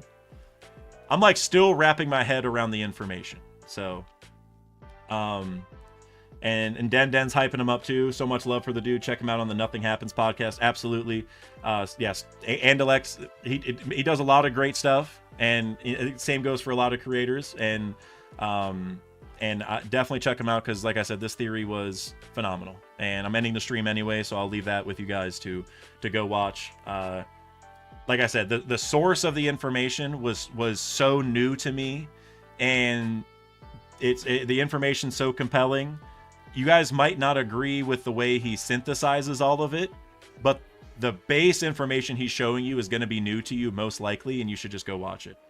So, but all right, guys, I am going to end the stream now. We've been going for almost 3 hours, which is a lot. So I'm pumped. We still have almost 40 people here. That's good for this kind of stream. So thank you guys again. We're going to be reacting to One Piece Chapter 1125 on Thursday or Friday, whenever that comes out. And I know I'm a broken record, but I got lots of videos in the cooker that we're trying to get done. So be on the lookout for those two. I'm hoping to get one out this coming weekend. I don't know which one, but I'm going to be working on it. So